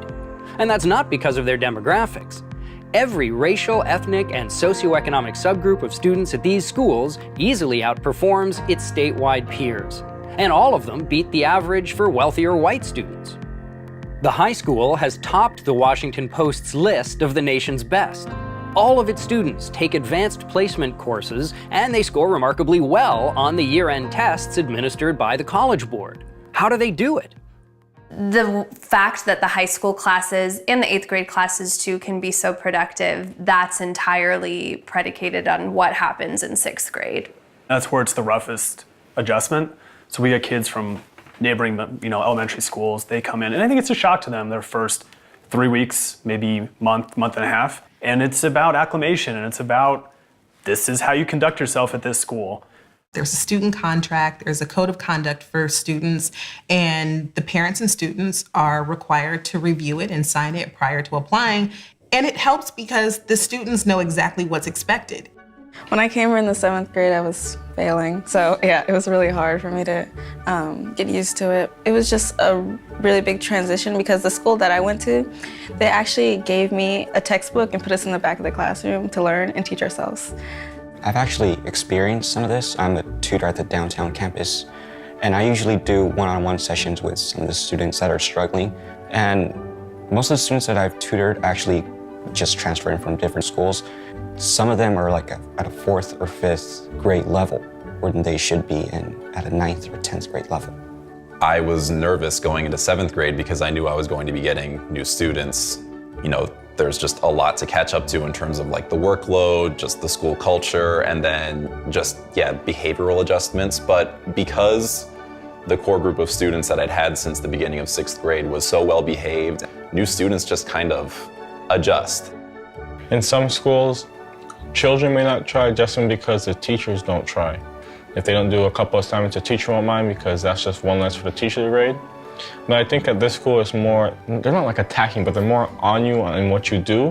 When it comes to like catching them up on academic stuff, I'll take on that extra work if it means that student, makes the progress. So after school tutoring, in school tutoring, before school tutoring, taking them aside during class time and working with them one-on-one, because that's the other good thing about having really well-behaved classes is that the students can work independently, and that really does free the teacher up to work one-on-one with the students who do need help. Usually, this school, people may feel as though the workload may be stressful, but they get used to it.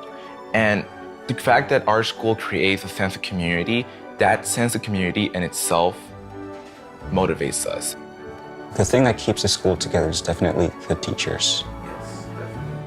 And I feel like the students kind of accept after they've seen so much that they can do, they accept the fact that these teachers are doing something right. But in the spring of 2013, the Oakland Public School District voted to shut down all 3 American Indian charter schools. They based their decision on alleged financial improprieties by the school's former administrator, who had retired the previous year. The schools responded that he was no longer affiliated with them and that they would address any shortcomings in their accounting practices. They also emphasized that while they received less per-pupil funding than district schools, they prioritized instructional spending and paid their teachers higher salaries. The district refused to reconsider its decision, and so the schools filed suit to overturn it. For over a year, they struggled under this legal cloud. Their previously rising enrollment stalled.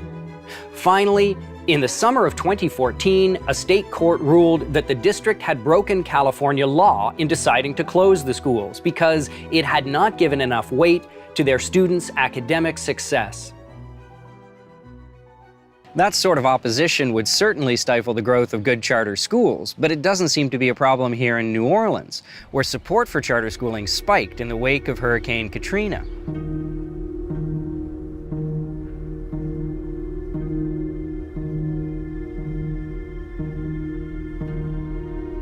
When the storm hit in August of 2005, it closed every school in the city and damaged most. It took 6 weeks for the first school to reopen, a small Catholic school in the French Quarter called Cathedral Academy. The staff there had to make hundreds of calls to track down students who'd been scattered to other cities and other states. Cathedral Academy not only opened its doors to its own students, but also to those of another Catholic school that had been more badly damaged by the storm, having sat under 10 feet of water for weeks. The students attended in shifts, and the staff of both schools alternated management duties. Not every school was able to find places for its students within the city, but determined educators still found ways to keep teaching. 2 other Catholic schools, Cabrini High and Holy Cross, located a Christian school in Baton Rouge that was willing to host their lessons in the evening at no charge. So for weeks, the students made daily 3-hour round trips to Baton Rouge, returning home long after dark. Finally, after a grueling 2-month cleanup effort, Cabrini High itself was able to reopen. But not wanting to leave the students of Holy Cross in the lurch, it too adopted a shift schedule, minus the 3-hour commute. By November, 8 Catholic schools had reopened, but none of the public schools. And by the following May, 60 private schools were serving students, but only 25 public schools had reopened, and virtually all of those were charters. That wasn't lost on state and local officials, and charter schooling in the Big Easy was cleared for takeoff. Today, 3/4 of New Orleans public school students attend charters, a higher share than anywhere else in the country. And charters here are more likely to belong to networks. As a result, New Orleans is seen as a test case for charter school expansion. So, how is it working out? According to the researchers at Stanford, charter schools in Louisiana are outperforming traditional public schools. And that's particularly noticeable in New Orleans. The difference isn't enormous, but it's good news. But there is one disappointing element to the story. Networks of charter schools in Louisiana are actually performing slightly worse than independent charters. The best are not crowding out the rest, at least not yet. It's a similar picture to the one I found in California and that others have found nationwide. There's a lot of scaling up in the charter sector, but it's indiscriminate. If we want to find a place where the schools being replicated are outperforming the rest, we'll have to keep looking. Which is why we're headed to Casablanca.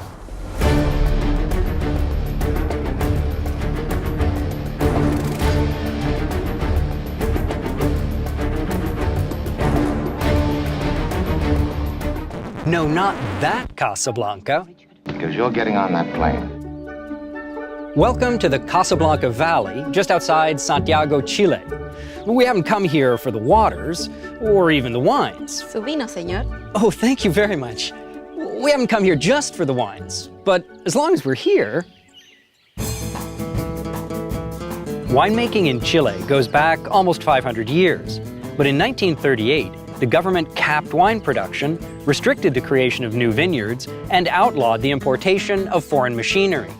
Officially, the import ban was supposed to boost domestic manufacturing, but cutting it off from foreign competition actually caused it to stagnate.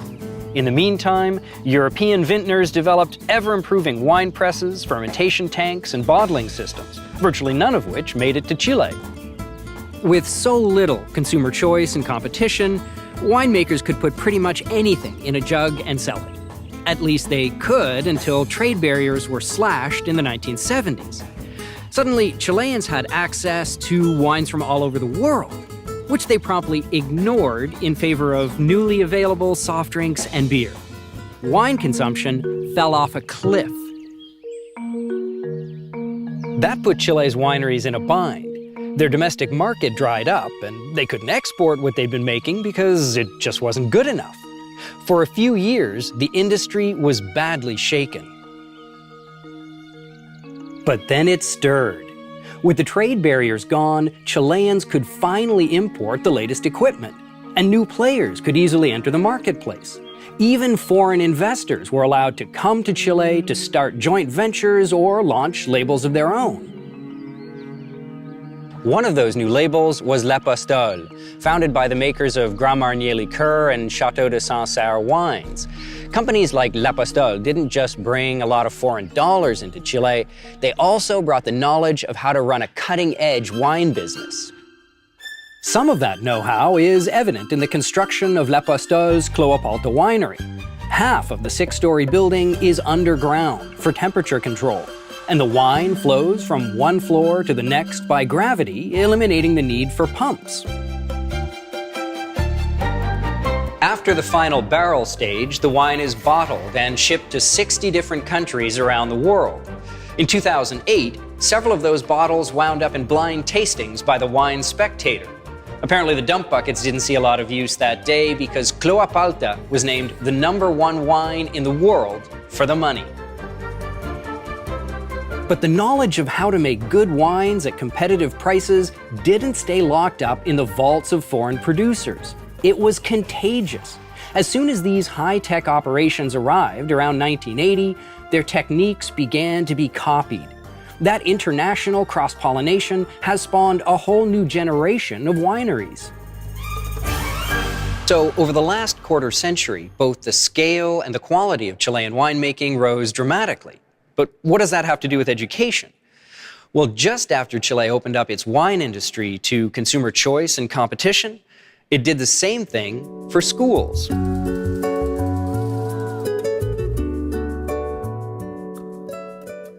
First, they decentralized public schools from the Ministry of Education to the municipalities. There are about 345 municipalities in Chile. And second, they introduced a flat per pupil voucher, which has since been differentiated. So parents can choose between a public or a municipal and a private voucher school, which are for-profit and non-profit.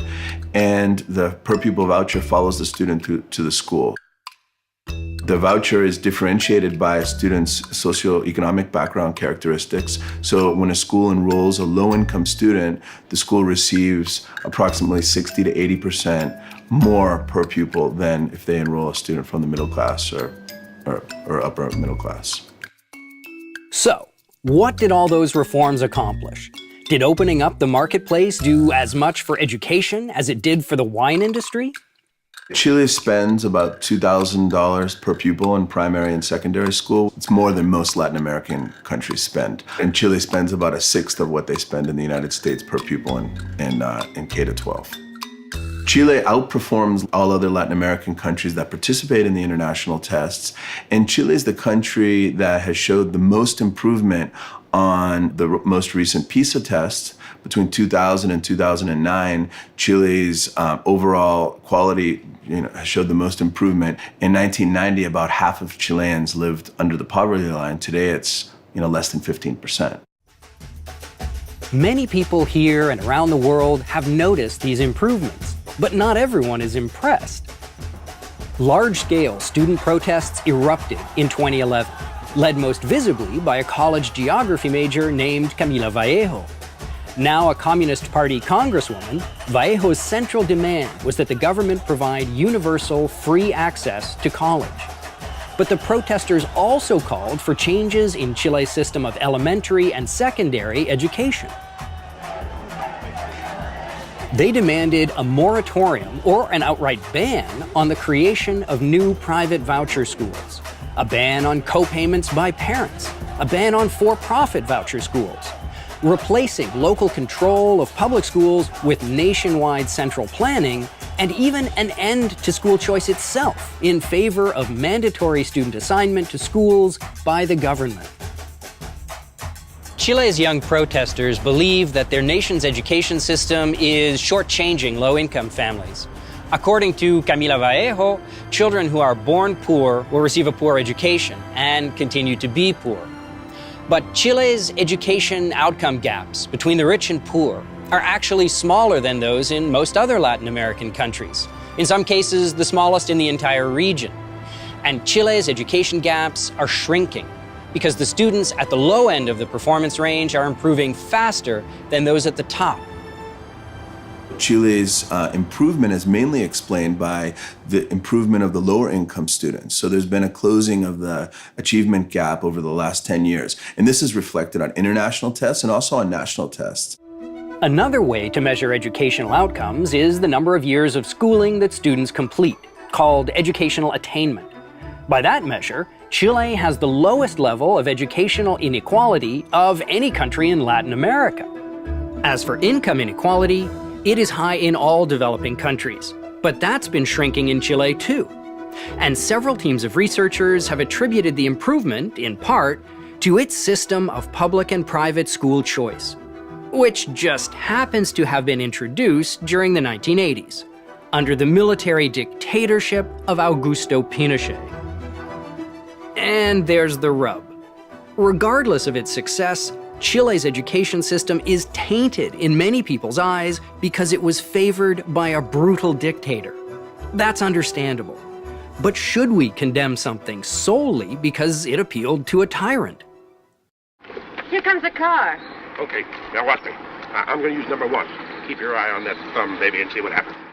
One of the biggest box office hits of 1934 was the romantic comedy It Happened One Night. It swept the Academy Awards and is still delighting audiences nearly a century later. It was also one of Adolf Hitler's favorite films. The fact that Hitler liked the movie doesn't make it any less charming, nor does its charm make Hitler any less hateful. It doesn't make sense to judge one based on the qualities of the other. Under President Hugo Chavez, Venezuela introduced a curriculum whose central goal is to promote the official government ideology. All public and private schools must follow it or be shut down. The government acknowledges this by name as indoctrination, but maintains that it is necessary to eliminate capitalist ideas. And they might be right, but that's not one of the goals that Chilean people ever mention in public opinion surveys. What they really care about is academic quality. Parents choose private schools partly because they think the schools are going to respond to their preferences. So the school owners listen to parents. Parents feel that they have a more active voice in the schools. Private schools have more flexibility in hiring and firing teachers, recruiting good teachers, firing poorly performing teachers. Of course, not all private schools perform well, but most studies find that they outperform Chile's public schools after controlling for differences in the students and families they serve. An even more interesting finding is that competition from private schools actually improves the performance of nearby public schools. But the extent to which public schools improve as a result of competition depends on how tightly their budgets are tied to their enrollment. All government funding for private voucher schools is based on enrollment, but that's not the case in the public sector.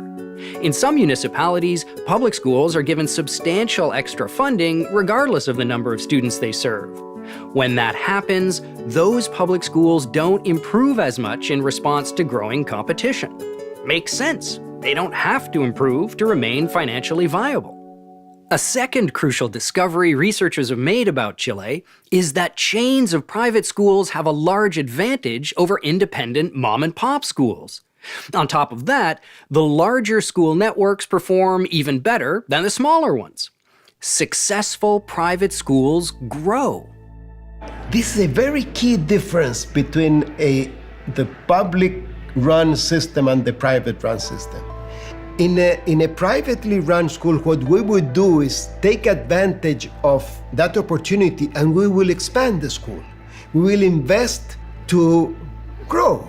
And from having 1,400 students like here, we'll go to 2,000. We will purchase a site, the next door, and build a new building, you see.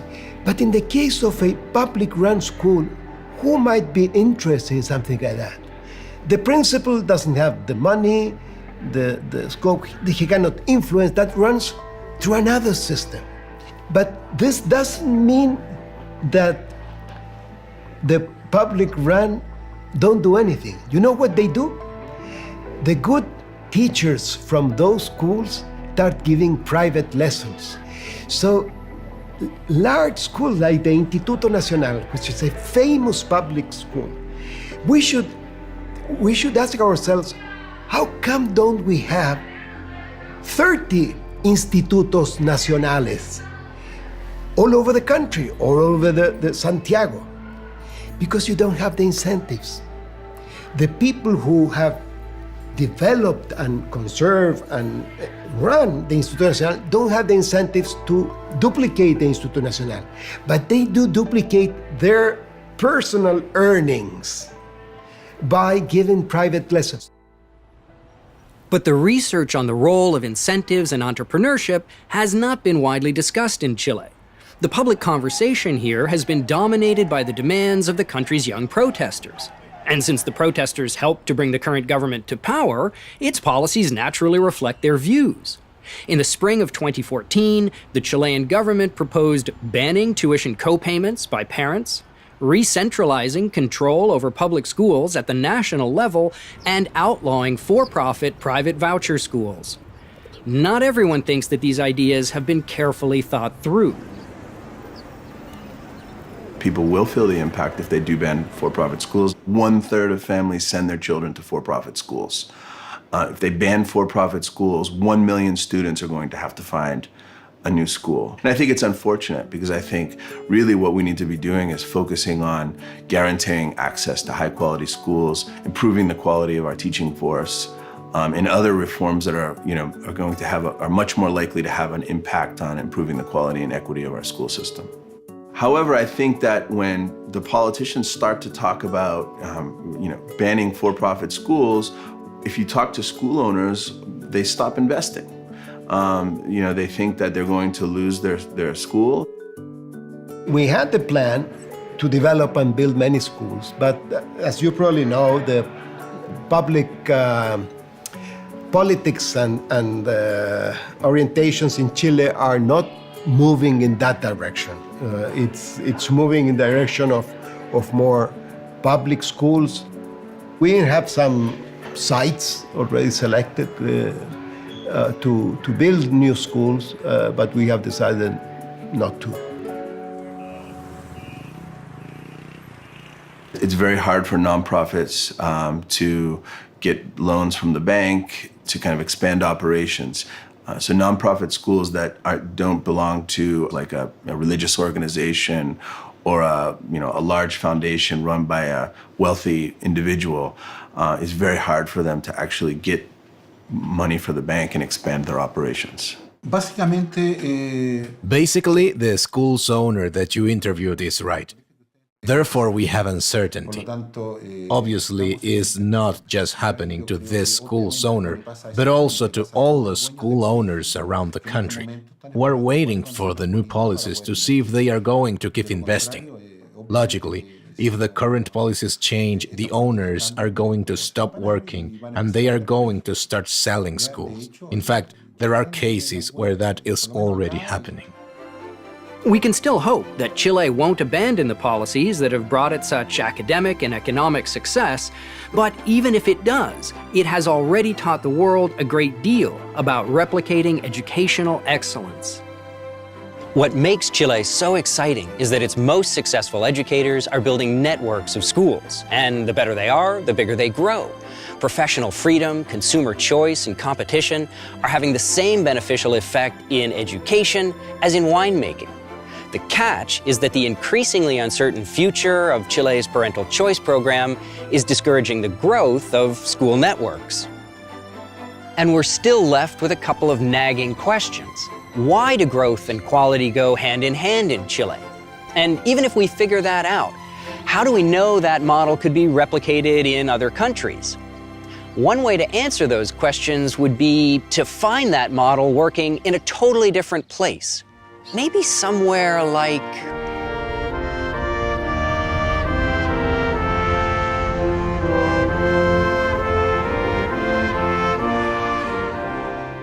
On the final episode of School Inc., Andrew Coulson continues his personal exploration around the globe to discover the secrets to educational innovation. In Sweden, lessons of the past provide a warning for educational policymakers today. And in India, a population explosion sparks something dramatic in their educational landscape. With so much at stake, can we ride the wave of innovation and replicate educational excellence on a scale never before imagined?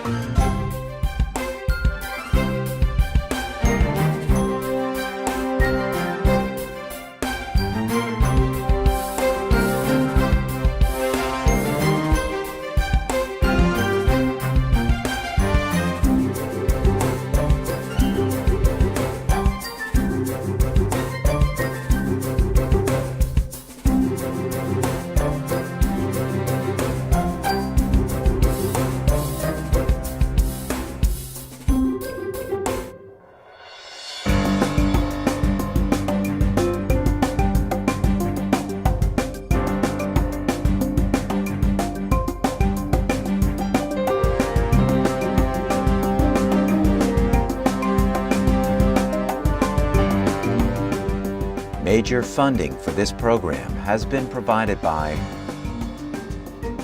Rosemarie and Jack R. Anderson Foundation, Prometheus Foundation. Additional funding was provided by Gleason Family Foundation, the Stephen Lana Hardy Foundation. School Inc. is available on DVD. For more information or to order a DVD of this program, call 1-800-876-8930 or visit www.freetochoose.net.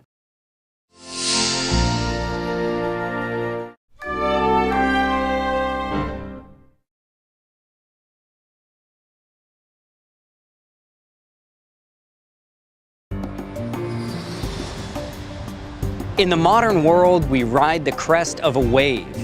Every day, innovators discover new and better ways of meeting our needs. The greatest innovations are routinely replicated worldwide, except in education, which has remained stubbornly at anchor while the rest of the world has sailed past it. That modern world is growing at an unprecedented pace. India now has more children than any other nation on earth, and so education has become a priority. Here, even though public schools are free, many poor Indian parents pay to send their children to private schools. Their reason is clear. I spoke to one father who transferred his daughter from the private to public and now back to private. He told me, if you go to a market and are offered free fruit and veg, they'll be rotten. If you want fresh fruit and veg, you have to pay for them. And in Sweden, a handful of schools are breaking the mold and turning modern trends upside down in pursuit of educational success. Well, when you're looking at how many students want to get access to our school, it tells me that we're doing something right. And in New Orleans, local educators think they are doing something right by investing time and resources into the charter school movement in the Big Easy. Join us as Andrew Coulson explores the challenge of replicating educational excellence in School Inc.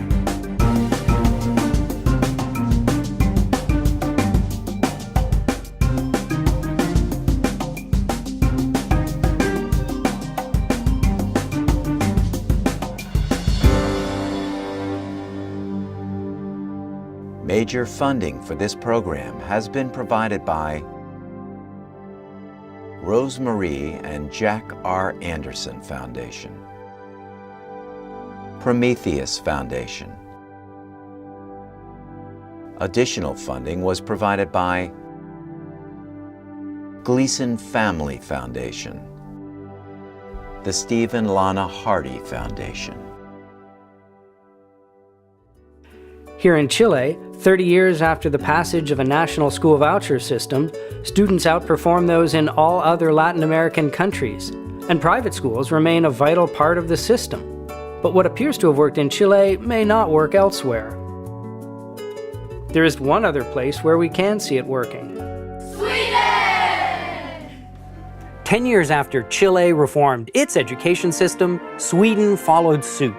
All private schools are now fully tax-funded, and parents can easily choose between these so-called free schools and the local public schools. Before the program began in 1992, private schools enrolled barely 1% of students. Today that's up to 16% and still rising. But are Swedish test scores going up as fast as Chile's? Actually, they're falling. Swedish math scores dropped like a rock from 1995 to 2003 and continued to fall, though more slowly, after that. Here's the thing. Back in 2003, public schools still enrolled 96% of students. So it's the public schools that dragged down the national average. So the only way that Sweden's school choice program could be responsible for the country's academic collapse is if competition from the few new private schools sent public schools into a tailspin. But according to the latest research, the opposite is true. The more private sector competition Swedish schools face, the better they perform. Okay, then what has been hurting public school achievement? It's a tough question, but here's one possible cause. The share of college students applying to teacher training programs has plummeted over the past quarter century, and their academic ability has fallen with it. Back in the 1980s, there were 10 applicants for every open space in Swedish teachers' colleges. By 2012, there were so few applicants that nearly all of them were accepted. College admission in Sweden depends in part on a multiple-choice scholastic aptitude test. Guess every answer and you'll score about 20 out of 100. The average score for students in colleges of education was just 25 out of 100, which means many of them scored worse than if they'd circled answers at random. But why have so many high achievers given up on teaching? It might have something to do with a dramatic change in the culture of Swedish schools. Reforms introduced in the 1980s and 90s de-emphasized academics and shifted control from teachers to students. Today, nearly half of all students in Stockholm report that their studies are regularly interrupted by their peers who routinely ignore the teacher and chat on cell phones and social media during class. Both the public and private sectors have been affected by this cultural shift, but at least some of the private schools are bucking the trend. A network called IES, or International English Schools, emphasizes academics in a calm, respectful atmosphere. Students must behave courteously, address teachers as Mr. or Ms., and follow a conventional dress code. All of which is illegal. But the principals seem disinclined to knuckle under. Our schools believe in discipline in the classroom. Our schools believe in high expectations for the children.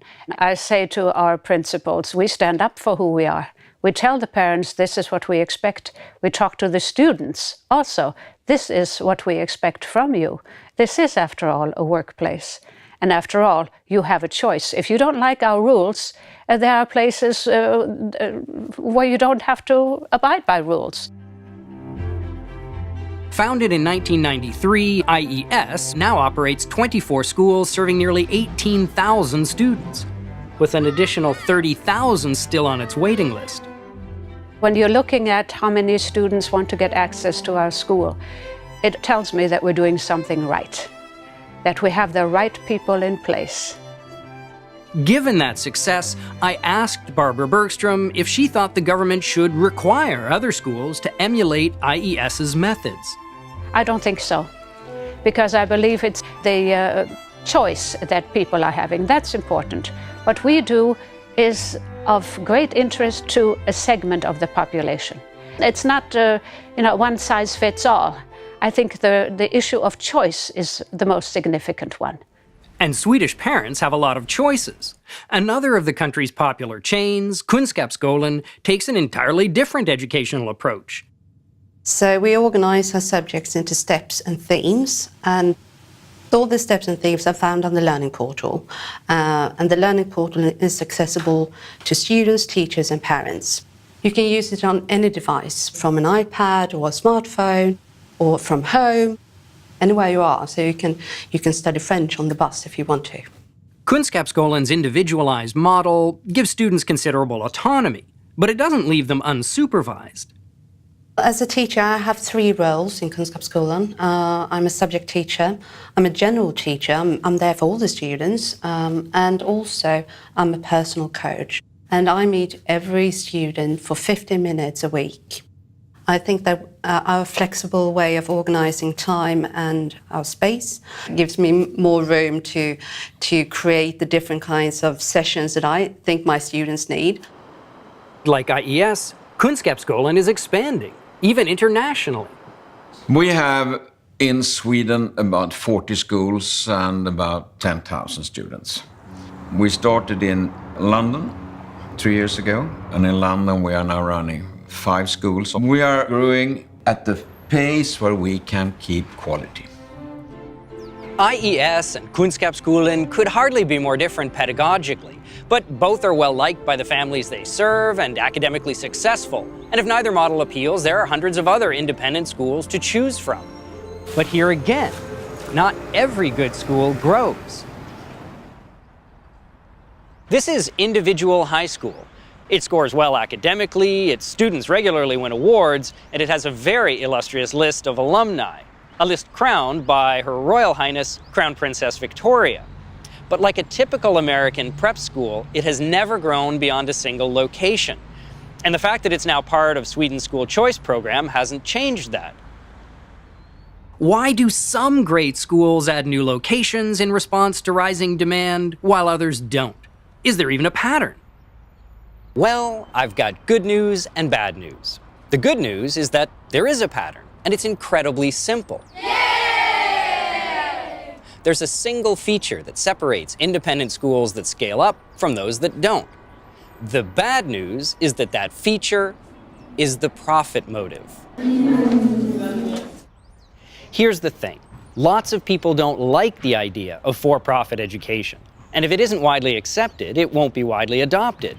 And great educational options will remain out of reach of millions of kids. While popular nonprofit schools grow slowly, if at all, their for-profit competitors form networks like IES and Kunskapsskolan. But there's still another possibility. Maybe the correlation between for-profit status and growth is just a coincidence. Monthly ice cream consumption goes up and down with the murder rate, but there's no reason to think that frozen treats actually make people stabby. Is there any reason to think that the profit motive actually causes schools to grow? Or, looked at the other way, does nonprofit status discourage growth? The answer is risk. If new locations fail, they can drag the entire enterprise down with them. Donors to nonprofits are unwilling to assume that risk. They give to sustain a tradition, not to jeopardize it. I believe that all entrepreneurs that succeed, they are being driven by the goal to change something. Profit is a receipt to show that you've done it in a successful way, but its primary aim is not, hey, let's make lots of money. The primary aim, let's make sure to do something that people like. And if they don't like it, we won't make money. That's an important consideration that sometimes is forgotten. It really does seem as if the profit motive plays an essential role. But that's just half the story. Entrepreneurs only earn a profit if they make good decisions. If they make bad ones, they suffer losses. To understand just how important that carrot and stick system is, it helps to look at a case in which the stick was missing. This is the Vasa. Launched in 1628, it is the oldest surviving ship in the world. Gustav Adolf II, the Swedish king who commissioned it, spared no expense.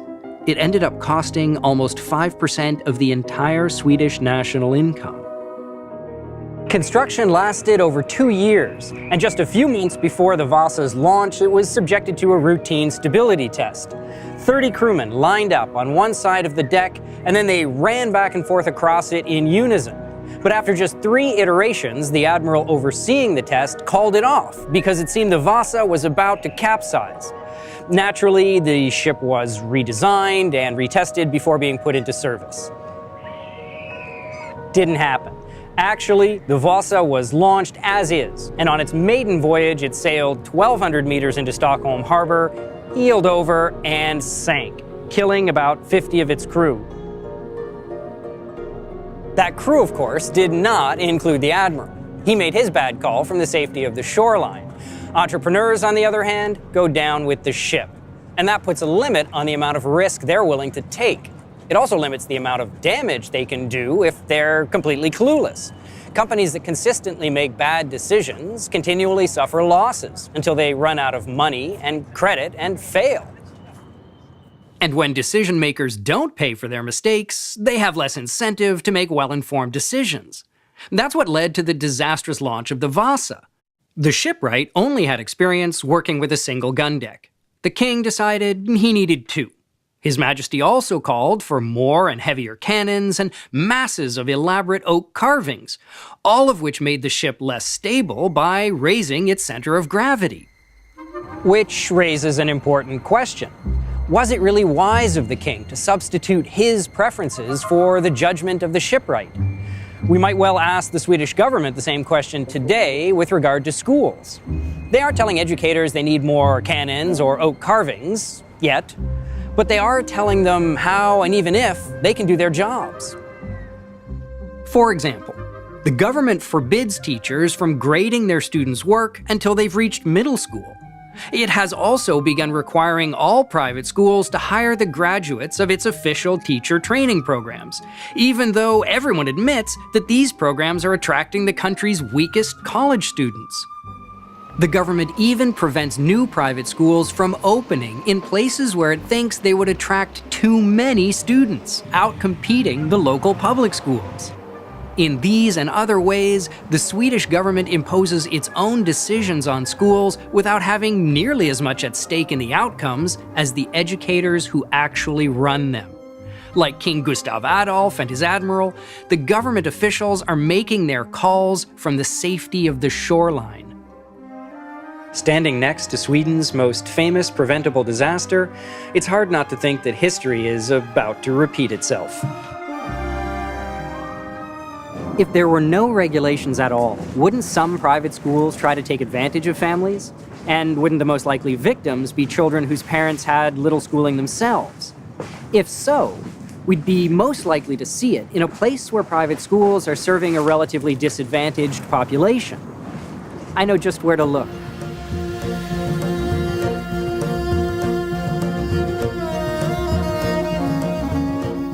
Here in India, a lot of schools are taking advantage of poor families. Back in 1999, a team of researchers made surprise visits to schools around the country. In village after village, they found one type of school that consistently had the worst facilities and the least learning. Most had leaking roofs, and barely any had drinking water. And if you're wondering why anyone would pay for that kind of service, it turns out there's a good reason. They have to. The findings I just described are for public schools. That is what happens in the government schools. The teachers, from what I have seen from my experiences, that teachers, not all teachers really work and they give education. I have seen teachers sitting and chatting, and I've seen children roaming around in the school rather than being in the classes. So that's the basic difference. There isn't anyone who's going to be held accountable. I met this lady recently at a social gathering, and I said that, oh, so what's been going on with you? And she said, oh, I managed to get a government job. My life is set. And I said, well, set in what ways? She said, well, I'm never going to be fired. This is a job for life and it pays me well, and I don't even have to go. And I said, how does that work? You don't even have to go. She's managed to find somebody a bit influential in the Department of Education locally, and the guy has asked somebody to fill in her attendance every single day. So she hasn't been to school for last year and a half since she was posted there. That's not to say that all public schools in India are dysfunctional. There's one network run by the federal government that's very highly regarded, but spaces are limited, and 3/4 of them are reserved for the children of government officials. But what happens to poor children who can't get into an elite public school or afford an elite private one? That's a question that British education professor James Tooley found himself asking when he came to Hyderabad on a research trip. So one day I took a auto rickshaw from my hotel in Banjara Hills, a nice part of town, down to the Charminar, where I'd read in my rough guide to India, the slums of the old city lay behind this Arc de Triomphe, if you like, of Hyderabad. And I found something which changed my life. It was one of those wonderful moments where I found a private school, a low-cost private school, in those days charging the equivalent of about $1 per month. I found one, and then a second and a third, and soon I found this federation of low-cost private schools. When Tooley revealed his discovery to other education experts and government officials, they were a tad skeptical. They said, calm down, Tooley. Calm down. What you found, and I remember this, what you found is a couple of businessmen ripping off the poor. And anyway, it's only happening in Hyderabad in India. We know about it. It's a small thing, And I thought, ripping off the poor, but that's not what I've seen there. I've seen dedicated entrepreneurs who are running schools. They come in on their weekends and run science fairs and sports competitions. When you see, one or two schools in poor areas, you think, okay, this must be charity. Maybe the mosques are supporting them. Some NGO, some non-government organization is supporting them. When you see 5, 10, 15, and you hear of 500 of these schools, you realize that can't be the case. There has to be a financially sustainable business model. I talked to a lot of parents. I said, you're poor, Why are you spending money on the private schools when the government schools are free? I'll never forget. One said, in the government schools, our children are abandoned. And sure enough, I went to see one of these government schools, and I'll never forget this. 130 children sitting on the floor. It's a government school just around the corner from here. 130 children, all bright-eyed, eager to learn, eager to welcome this stranger in their midst, doing nothing, abandoned.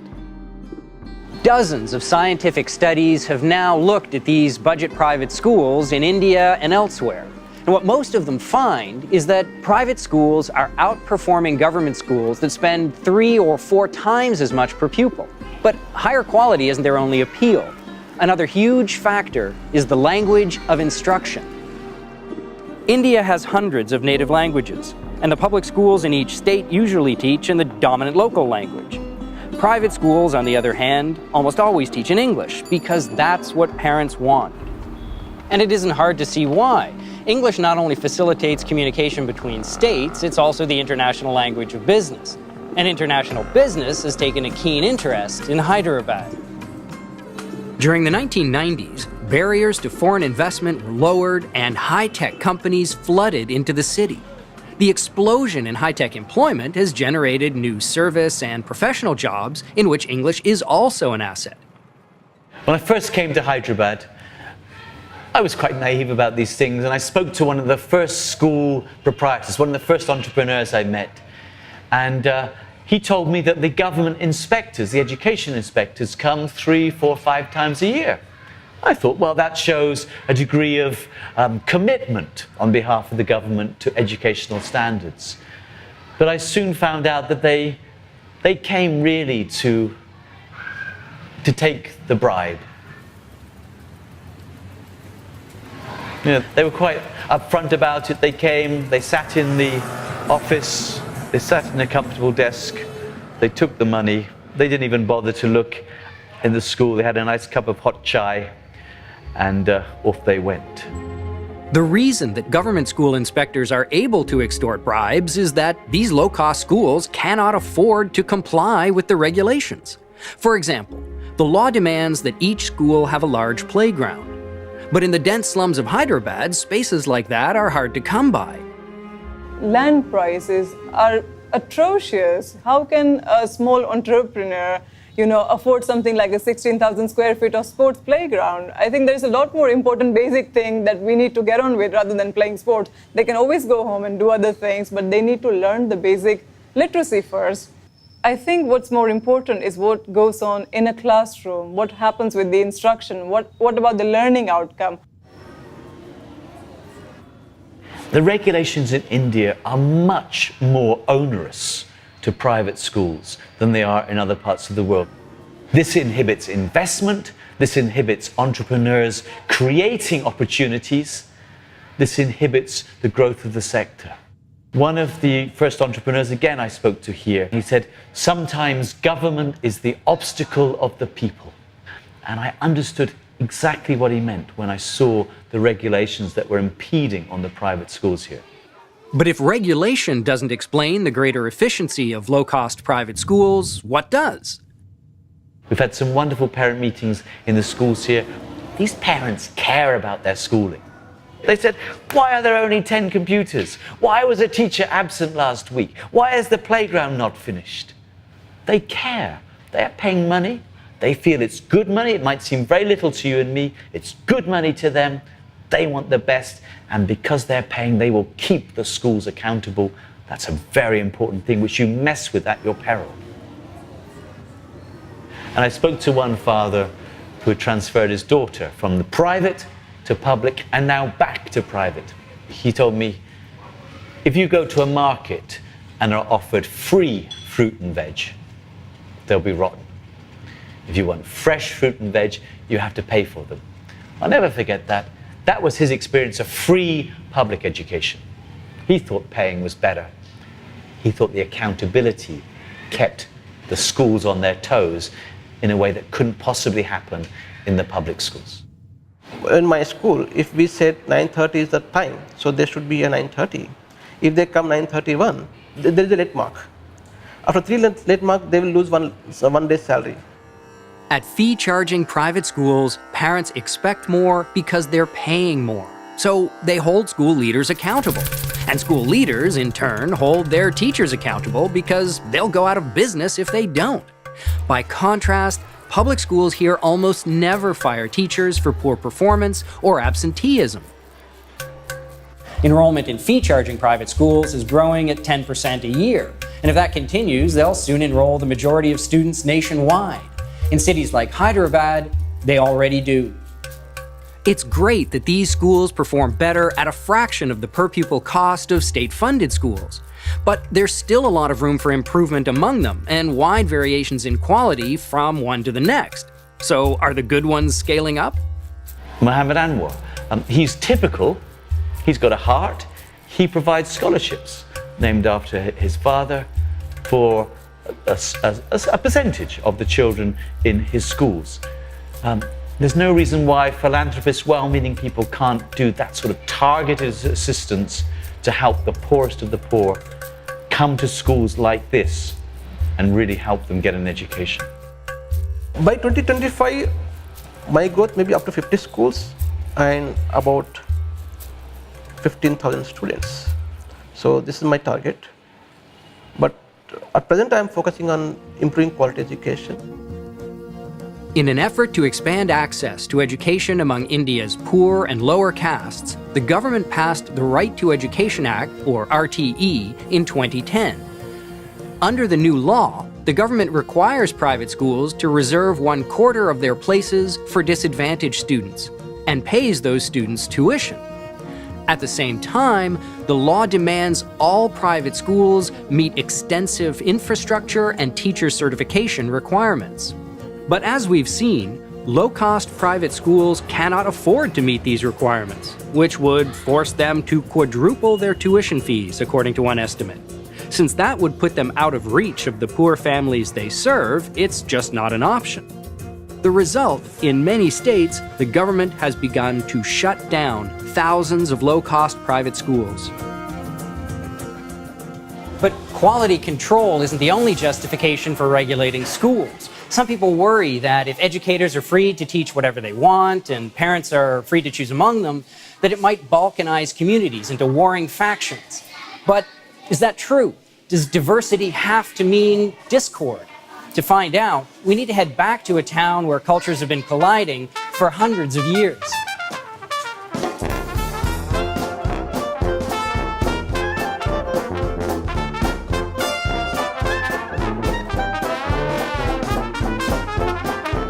When people think of New Orleans, they often think of Mardi Gras, a celebration inherited from the French, who ruled Louisiana during most of the 18th century. The French got the idea from Roman Catholics, who in turn got it from Roman pagans. Among the most popular paraders are the Mardi Gras Indians, comprised of African Americans who wear costumes inspired by Native Americans. Music, of course, is a big part of Mardi Gras, especially jazz, which was born in New Orleans from African roots, European instruments, and a dash of Spanish influence. You can still see some nice Spanish architectural touches in the city's French Quarter. All of that to say, if you're looking for a cultural melting pot, New Orleans is a pretty good place to be. Now, let's say you add to this melting pot a dollop of school choice, a program that lets families choose from among a host of public and private schools that teach different values and religions. Would all heck break loose? That question came up in 2002, when the U.S. Supreme Court was asked to decide the fate of just such a program in Ohio. Vouchers worth $2,500 were offered to low-income families who could redeem them at public and private schools, including religious ones. That freedom of choice gave pause to Justice Stephen Breyer, who feared that it would create conflict in a diverse society like ours and tear our nation apart. Two other justices shared Breyer's reservations, but the majority decided to uphold the voucher program. It wasn't that they necessarily disagreed with him, they just thought his concern had no bearing on the constitutionality of the program. So the question remains, were Breyer and the other dissenters right? Does giving families a wide range of educational choices cause conflict? New Orleans is a good place to answer that question because a voucher program was introduced here in 2008 and expanded statewide 4 years later. As expected, most of the schools were religious. What wasn't expected is that one of them turned out to be Muslim. For some legislators, that was a deal breaker, and they were pretty candid about it. One said that she liked the idea of providing parents with a choice between public schools and Christian schools, but that she did not support public funding for the teaching of Islam. Another said that he opposed any bill that would provide funding for Islamic teaching, saying, "I won't go home to my people and explain I voted for this." Within a few days, the objectors got their way. The school withdrew its application, not wanting to be the center of a heated debate, and its withdrawal caused the controversy to subside, at least temporarily. As a result, the statewide expansion of the voucher program was enacted. And as it happens, the participation of non-Christian schools is not the only source of controversy under voucher programs. Another bone of contention is the teaching of science, especially biology. The dominant theory among biologists is that life on Earth evolved through a process of genetic mutation, natural selection, and random chance. And that theory has itself evolved over time as generations of scientists have updated Charles Darwin's ideas, producing what is now known as the modern evolutionary synthesis. That's how science works. Someone comes up with a theory that makes testable predictions. Others try to falsify it, either wholly or in part. Theories that fall short are discarded or revised in order to better reflect reality. Science is a process for successively approximating the truth. Theories that survive gradually gain wide acceptance among experts, and the modern evolutionary synthesis is one of those survivors.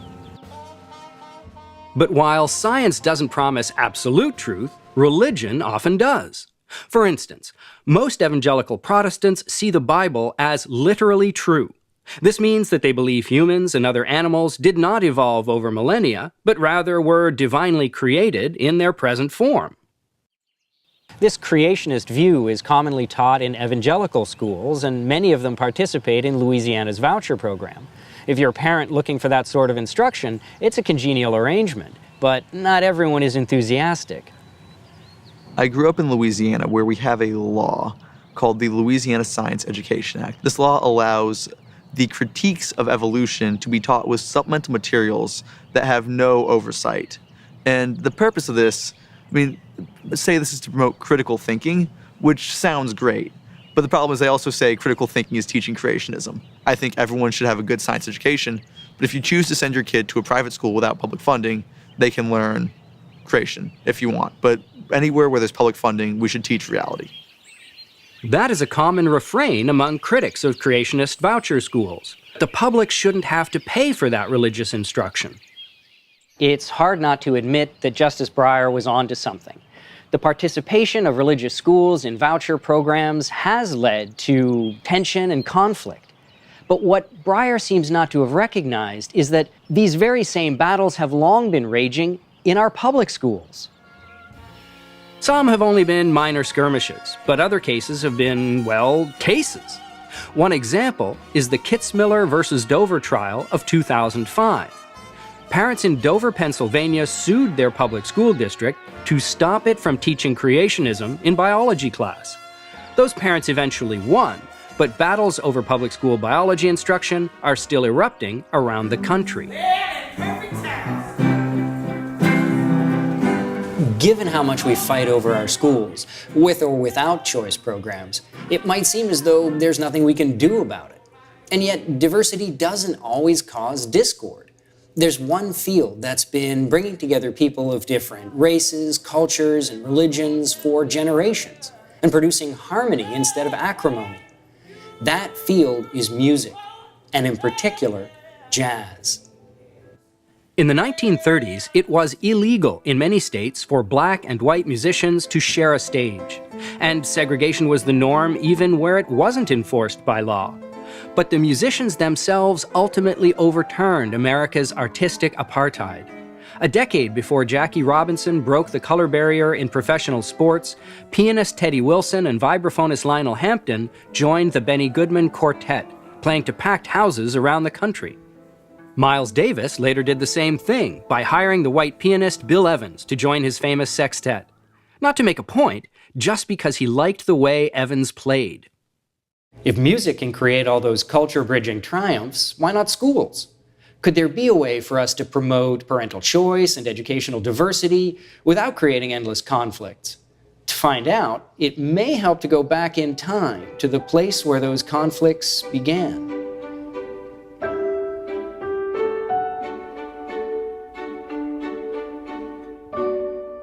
St. Augustine Church in Old Town Philadelphia. It's a beautiful building, but on a human scale, which is probably why it's played host to everything from society weddings to feature films. But the appearance of St. Augustine has changed quite a bit over time. 169 years ago, it looked like this, and a few months later, like this. The original St. Augustine's Church was burned to the ground during the Philadelphia Bible riots of 1844. By the time the smoke cleared, 25 people were dead and another 100 injured. If the idea of Bible riots sounds odd, the reason for them will sound even odder. Reading the Bible was mandatory in public schools. But each Christian sect had their own version of the good book. Protestants had the King James Version, which was required reading, but Catholics were only supposed to use their Douay version with its annotations and interpretations. Philadelphia's Catholic bishop tried to diffuse the situation by suggesting that either Catholics be exempt from the mandatory readings or that they be allowed to use their own Douay Bible. And some Protestant ministers began suggesting that the bishop wanted to remove the Bible from public schools entirely. Unruly protests followed. Those protests became mobs, and mobs became riots. It was America's bloodiest conflagration over religion in public schools, but the same tensions could be found all across New England. In Maine, Bridget Donahoe was expelled from her public school for refusing to read from the King James Bible, and her priest was stripped, tarred, and feathered for putting such ideas in his parishioners' heads. And in Boston, an 11-year-old boy named Tom Wall was caned for a solid half an hour for refusing to read from it. Just as in Louisiana, publicly funded religious schooling created social tension and conflict. But there is a difference. The U.S. Supreme Court upheld vouchers because they leave the choice between secular and religious schooling up to parents. But in 19th century Pennsylvania and Maine and Massachusetts, there was only one government school system, and it was Protestant. That sounds an awful lot like the sort of establishment of religion prohibited by the First Amendment to the U.S. Constitution. Why didn't those Catholic families sue their school districts? Well, they did. They just lost. Fortunately for us, Old Town Philadelphia is a good place to find out why. This is Carpenter's Hall. It's played a lot of different roles over the years, from bank to banquet hall. It was even the home to Benjamin Franklin's library company. And in 1774, it was the site for the First Continental Congress. When the Second Continental Congress met 2 years later, they formally declared that independence. And a dozen years after that, the Constitution of the United States was ratified. But though a majority of delegates supported the new Constitution, a third voted against it. One of the most common complaints was that it lacked explicit protections for individual rights. The critics got their way a few years later, however, when the first 10 amendments, what we now know as the Bill of Rights, were adopted by the states. There are only 3 things that Thomas Jefferson wanted mentioned on his tombstone: that he founded the University of Virginia, and that he was the author of both the Declaration of Independence and Virginia's statute for religious freedom. That statute declared that no one could be compelled to frequent or support any religious worship, place, or ministry whatsoever. In the preamble to his Virginia Statute for Religious Freedom, Jefferson wrote that, "To compel a man to furnish contributions of money for the propagation of opinions which he disbelieves is sinful and tyrannical." What if that is the underlying cause of America's endless school wars? Not the diversity of our ideas, but the compulsion to pay for those we disagree with. Yet that's precisely what's been happening for the past 150 years. Everyone has been compelled to pay for a single official system of education. So naturally, everyone has wanted it to reflect their own views and reject those they oppose. But in a society with so many contradictory views, that's been impossible. The only way for one group to win has been for another to lose. Hence our endless battles over what is taught in public schools. In the last years of the 18th century, Catholics in Philadelphia were still very poor. So when 2 Augustinian friars came to the city to build a church, they had to cast a wide net in order to raise the necessary funds. One of their main donors was the sitting President of the United States, George Washington, a Protestant. Washington's gift caused no public outcry. In fact, St. Augustine's returned Washington's ecumenical favor when it became a hospital for stricken Protestants during the cholera epidemic of 1832. Wouldn't it be great if we could harness that same spirit of philanthropy in education? One way to find out is to visit a place where it's already happening.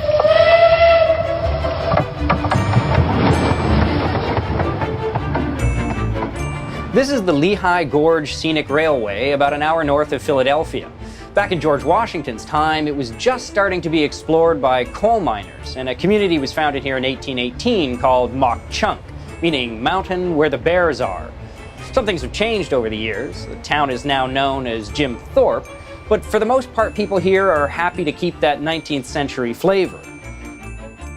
Here in the woods of central Pennsylvania, there is one 21st century innovation that has taken root, which the locals seem to like. When it was brought to our attention that this tax credit was enacted, I thought it was too good to be true. And most of the money is an expense that we would incur anyway in the form of taxes. So it's always nice to be able to direct your dollars where you'd like to direct them.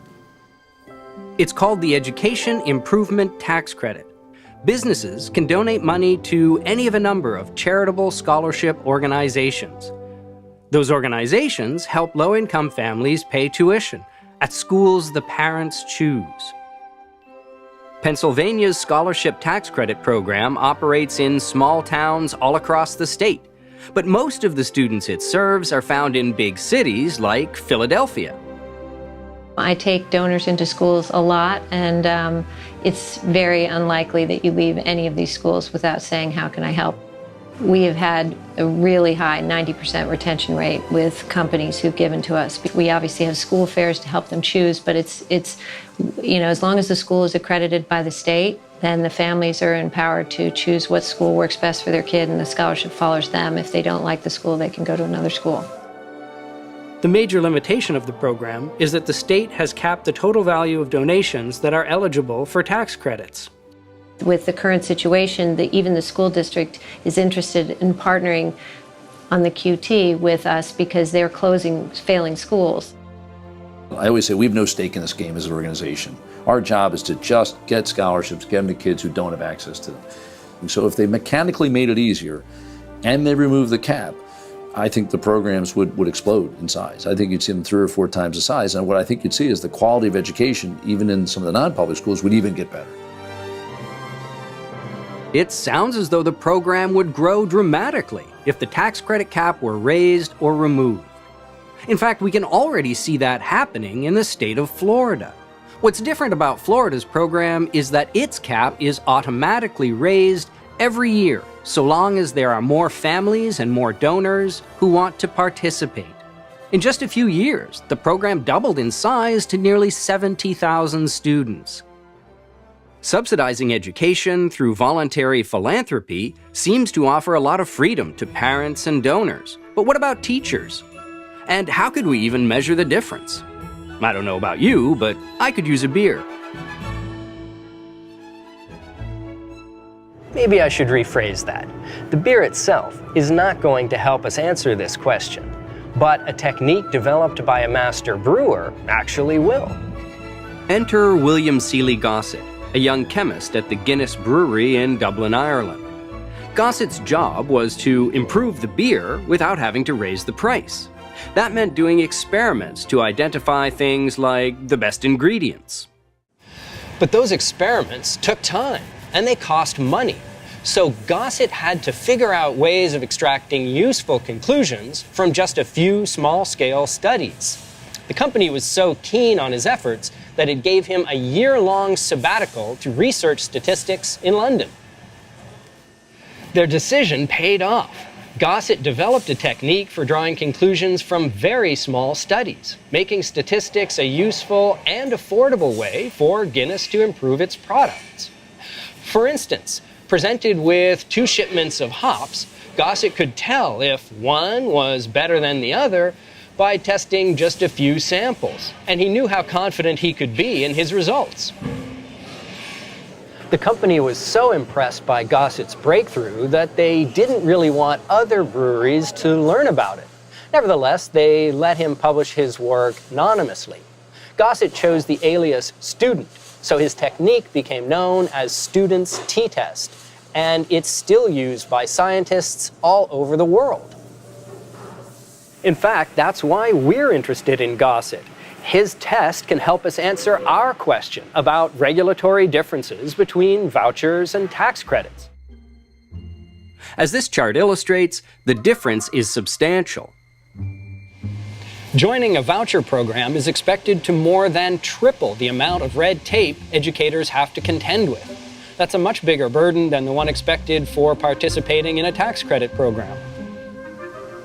One reason for the difference might be that tax credit programs, like the one in Pennsylvania, rely on voluntary private funding. No one is forced to donate to a scholarship granting organization, and anyone who does can pick the organization that receives their funds. It's a system that is directly accountable to both donors and parents, so there's little incentive for piling on regulation. Vouchers, on the other hand, are public dollars. All taxpayers have to pay for them, and yet they have no direct say over how those dollars are spent. As a result, some legislators feel they must use regulations to control how vouchers are used. Unfortunately, as we saw in India, Chile, and Sweden, those regulations are not always helpful. In most countries, we not only make it cumbersome to operate an individual school, we make it hard for innovators to scale up successful ones, much harder than it is to replicate excellence in other fields. That's kind of a big deal. How big?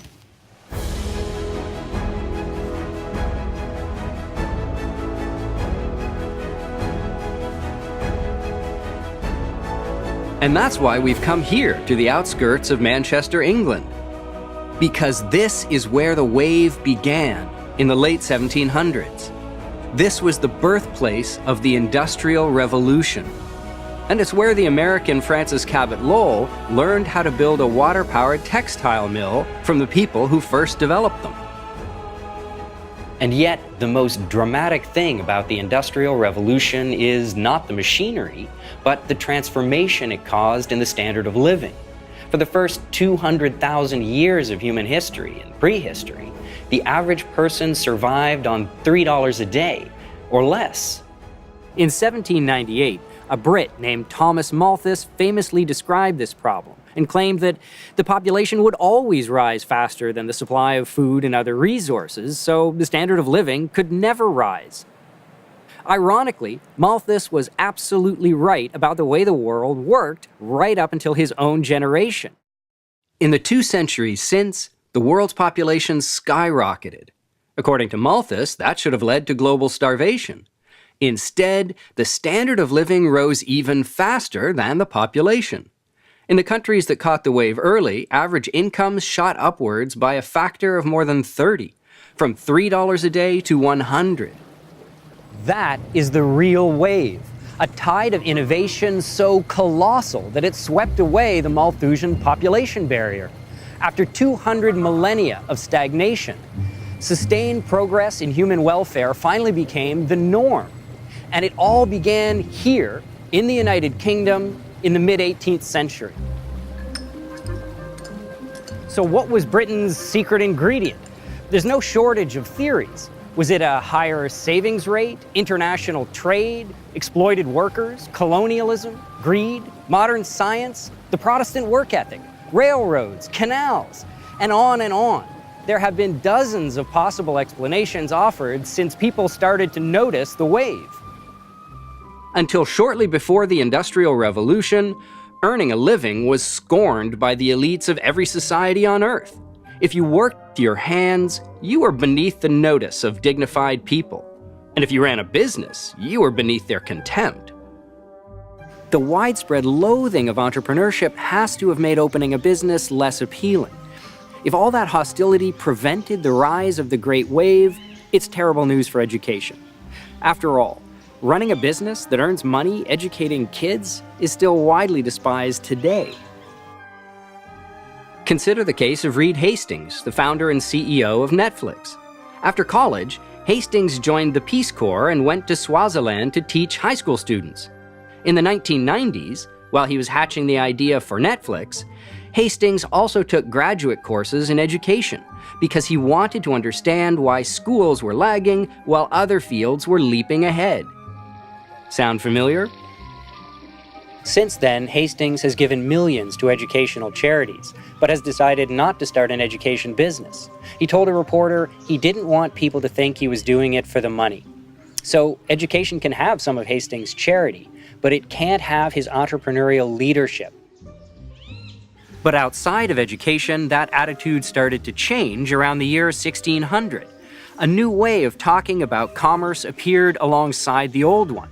Shakespeare himself was a transitional figure. In addition to casting characters who fit the old negative mold, he introduced a few who shattered it. His Comedy of Errors, for instance, is full of business people who are basically nice. They're polite, they honor their contracts, and they don't try to cut chunks out of each other. In the years that followed, favorable references to commerce appeared in English plays, essays, and novels. Many of them are now forgotten, but others not so much. If this little bungalow looks familiar, it might be because it was featured in the television adaptation of Jane Austen's Pride and Prejudice. As with most of Jane Austen's books, it is filled with pompous gentry who sneer at anyone who works for a living. But in Austen, those are the bad guys. For instance, the conniving Bingley sisters mock our heroine, Lizzie Bennet, for having an uncle who's a merchant. But though he works in Cheapside, they're not criticizing him for being poor. Cheapside is an actual street in London, and in Austen's day, it was an upscale shopping district. The Bingley sisters mock Lizzie's uncle because he earned his money in trade, instead of getting it the right way, from a dead relative.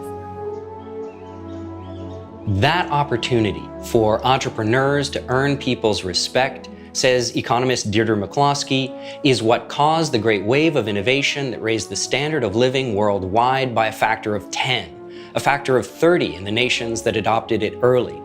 She doesn't argue that mundane economic factors like financial incentives, competition, and consumer choice were unimportant, just that they were insufficient. But is she right? It's too soon to say with confidence, but one thing we can say is that her theory meshes well with the story of education. Then as now, education was perhaps the only field in which successful entrepreneurship was not celebrated, and so did not flourish. Where it has begun to thrive in modern times, it is only in exceptional places where resistance to education as a business has lessened. But even if McCloskey does turn out to be wrong, we're still left with a choice in how we think about people who work for a living, whether it's digging ditches, running a shop, or building a school network. A choice between, say, Jane Austen's snobbish Bingley sisters or her open-minded Lizzie Bennet. Who do we want to be? What if we allowed all education entrepreneurs to put their own money on the line in an effort to better serve us, gaining or losing based on their successes and failures, just as entrepreneurs do in other fields? And what if we made sure that everyone had access to that wide open marketplace? Would we then see excellence scale up in education?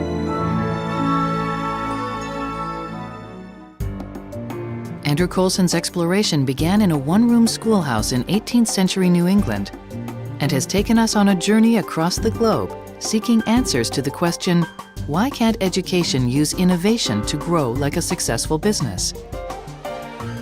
We have met inspirational teachers in unlikely places and have seen a unique approach to learning in South Korea, where students put a personal premium on competition.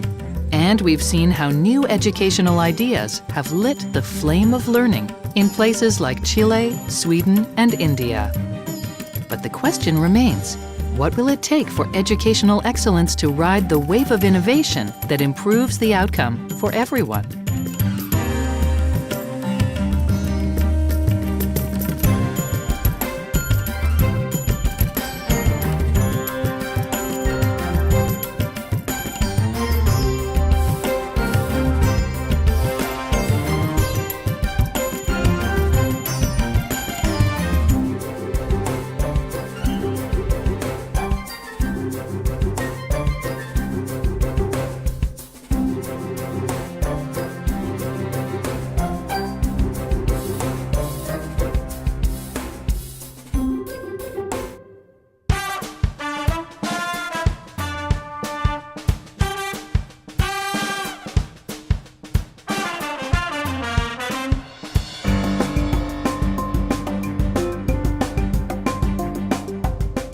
Major funding for this program has been provided by Rosemarie and Jack R. Anderson Foundation, Prometheus Foundation. Additional funding was provided by Gleason Family Foundation, the Stephen Lana Hardy Foundation. School Inc. is available on DVD. For more information or to order a DVD of this program, call 1-800-876-8930 or visit www.freetochoose.net.